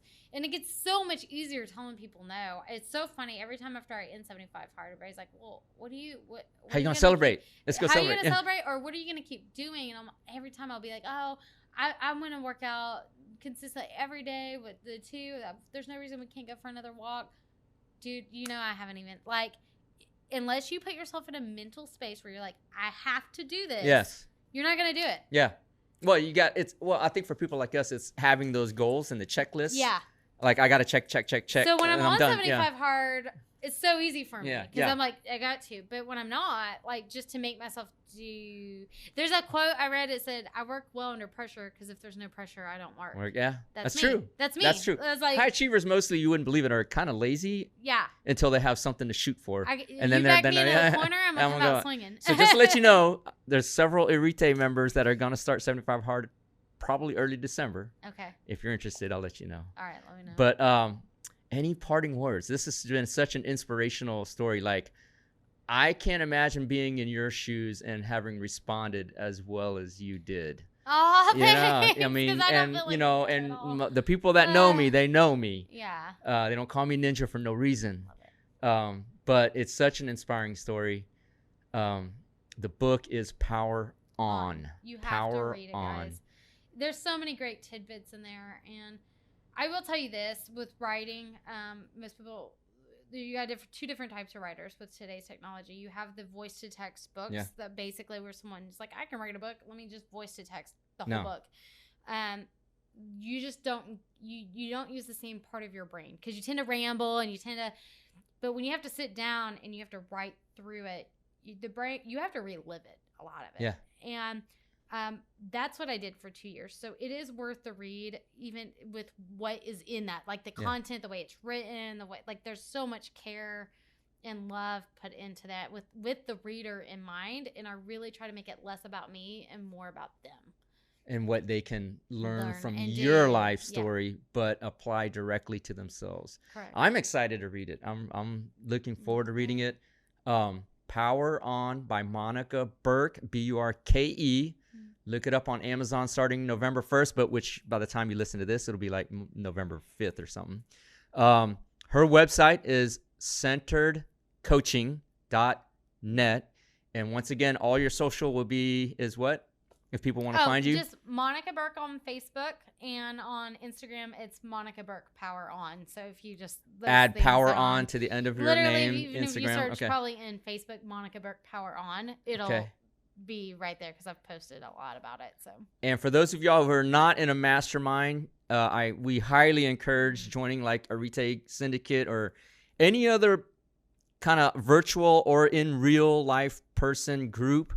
That where you're sharing the time with people of the same values and are looking for growth.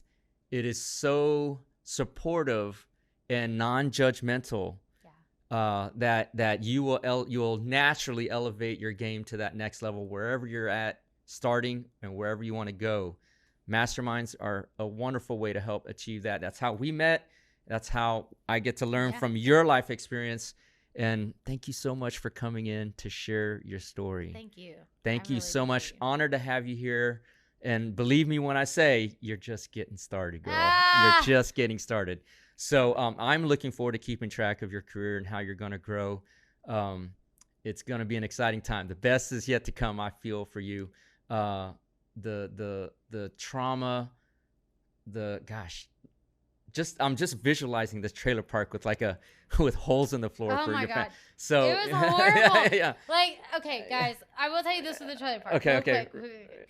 So when we bought the trailer, it wasn't as bad as when my husband started ripping it apart. So he's a natural handyman. Like he literally he's trying to fix everything. Yeah. So he's trying to fix everything, and we don't have money to fix anything. So it was like half-ass jobs all the way through. Dude, not even that. Like the flooring, he's like the subflooring is driving him nuts because it was like falling through underneath the laminate. Like, so he's like, oh, it's rotted. I gotta pull. So literally like plywood here, some over here. Like it was like I'm like I can't. So when we're like, I want a new house. Like, I want new. You're ready for it. When he said let's get it, you're like yes. Yeah. So anyway, incredible life story. Just to show you, regardless, like you mentioned, regardless of the hands you're dealt, there's a way to power on, find it within yourself, and get through it. Yeah. Monica Burke, thank you for flying in. Appreciate it. Honored to have you here. Thank you. And we look forward to bringing you to another episode of the End to End podcast very soon. Again, like, follow, share, comment, subscribe to hear inspiring stories just like this one. Thank you so much. Thank you. Good to have you here. Thank you. Thanks. Let's do the fist bump. Let's do the fist bump. Let's get it right. There you go. Thank you so much. Thank you. Oh, yeah. Oh, before we go, forgot. I want to leave you with this so you don't go home empty-handed. My husband loves hats. Yeah, well, So here you this go. is There you go. awesome. That's No, I like the a hat I like to give to all our guests, Aw. just because your time is valuable. I know what it is to get here. And so thank you again, Thank Monica you. Burke. Let's do this right. Yes. Bam, there we go.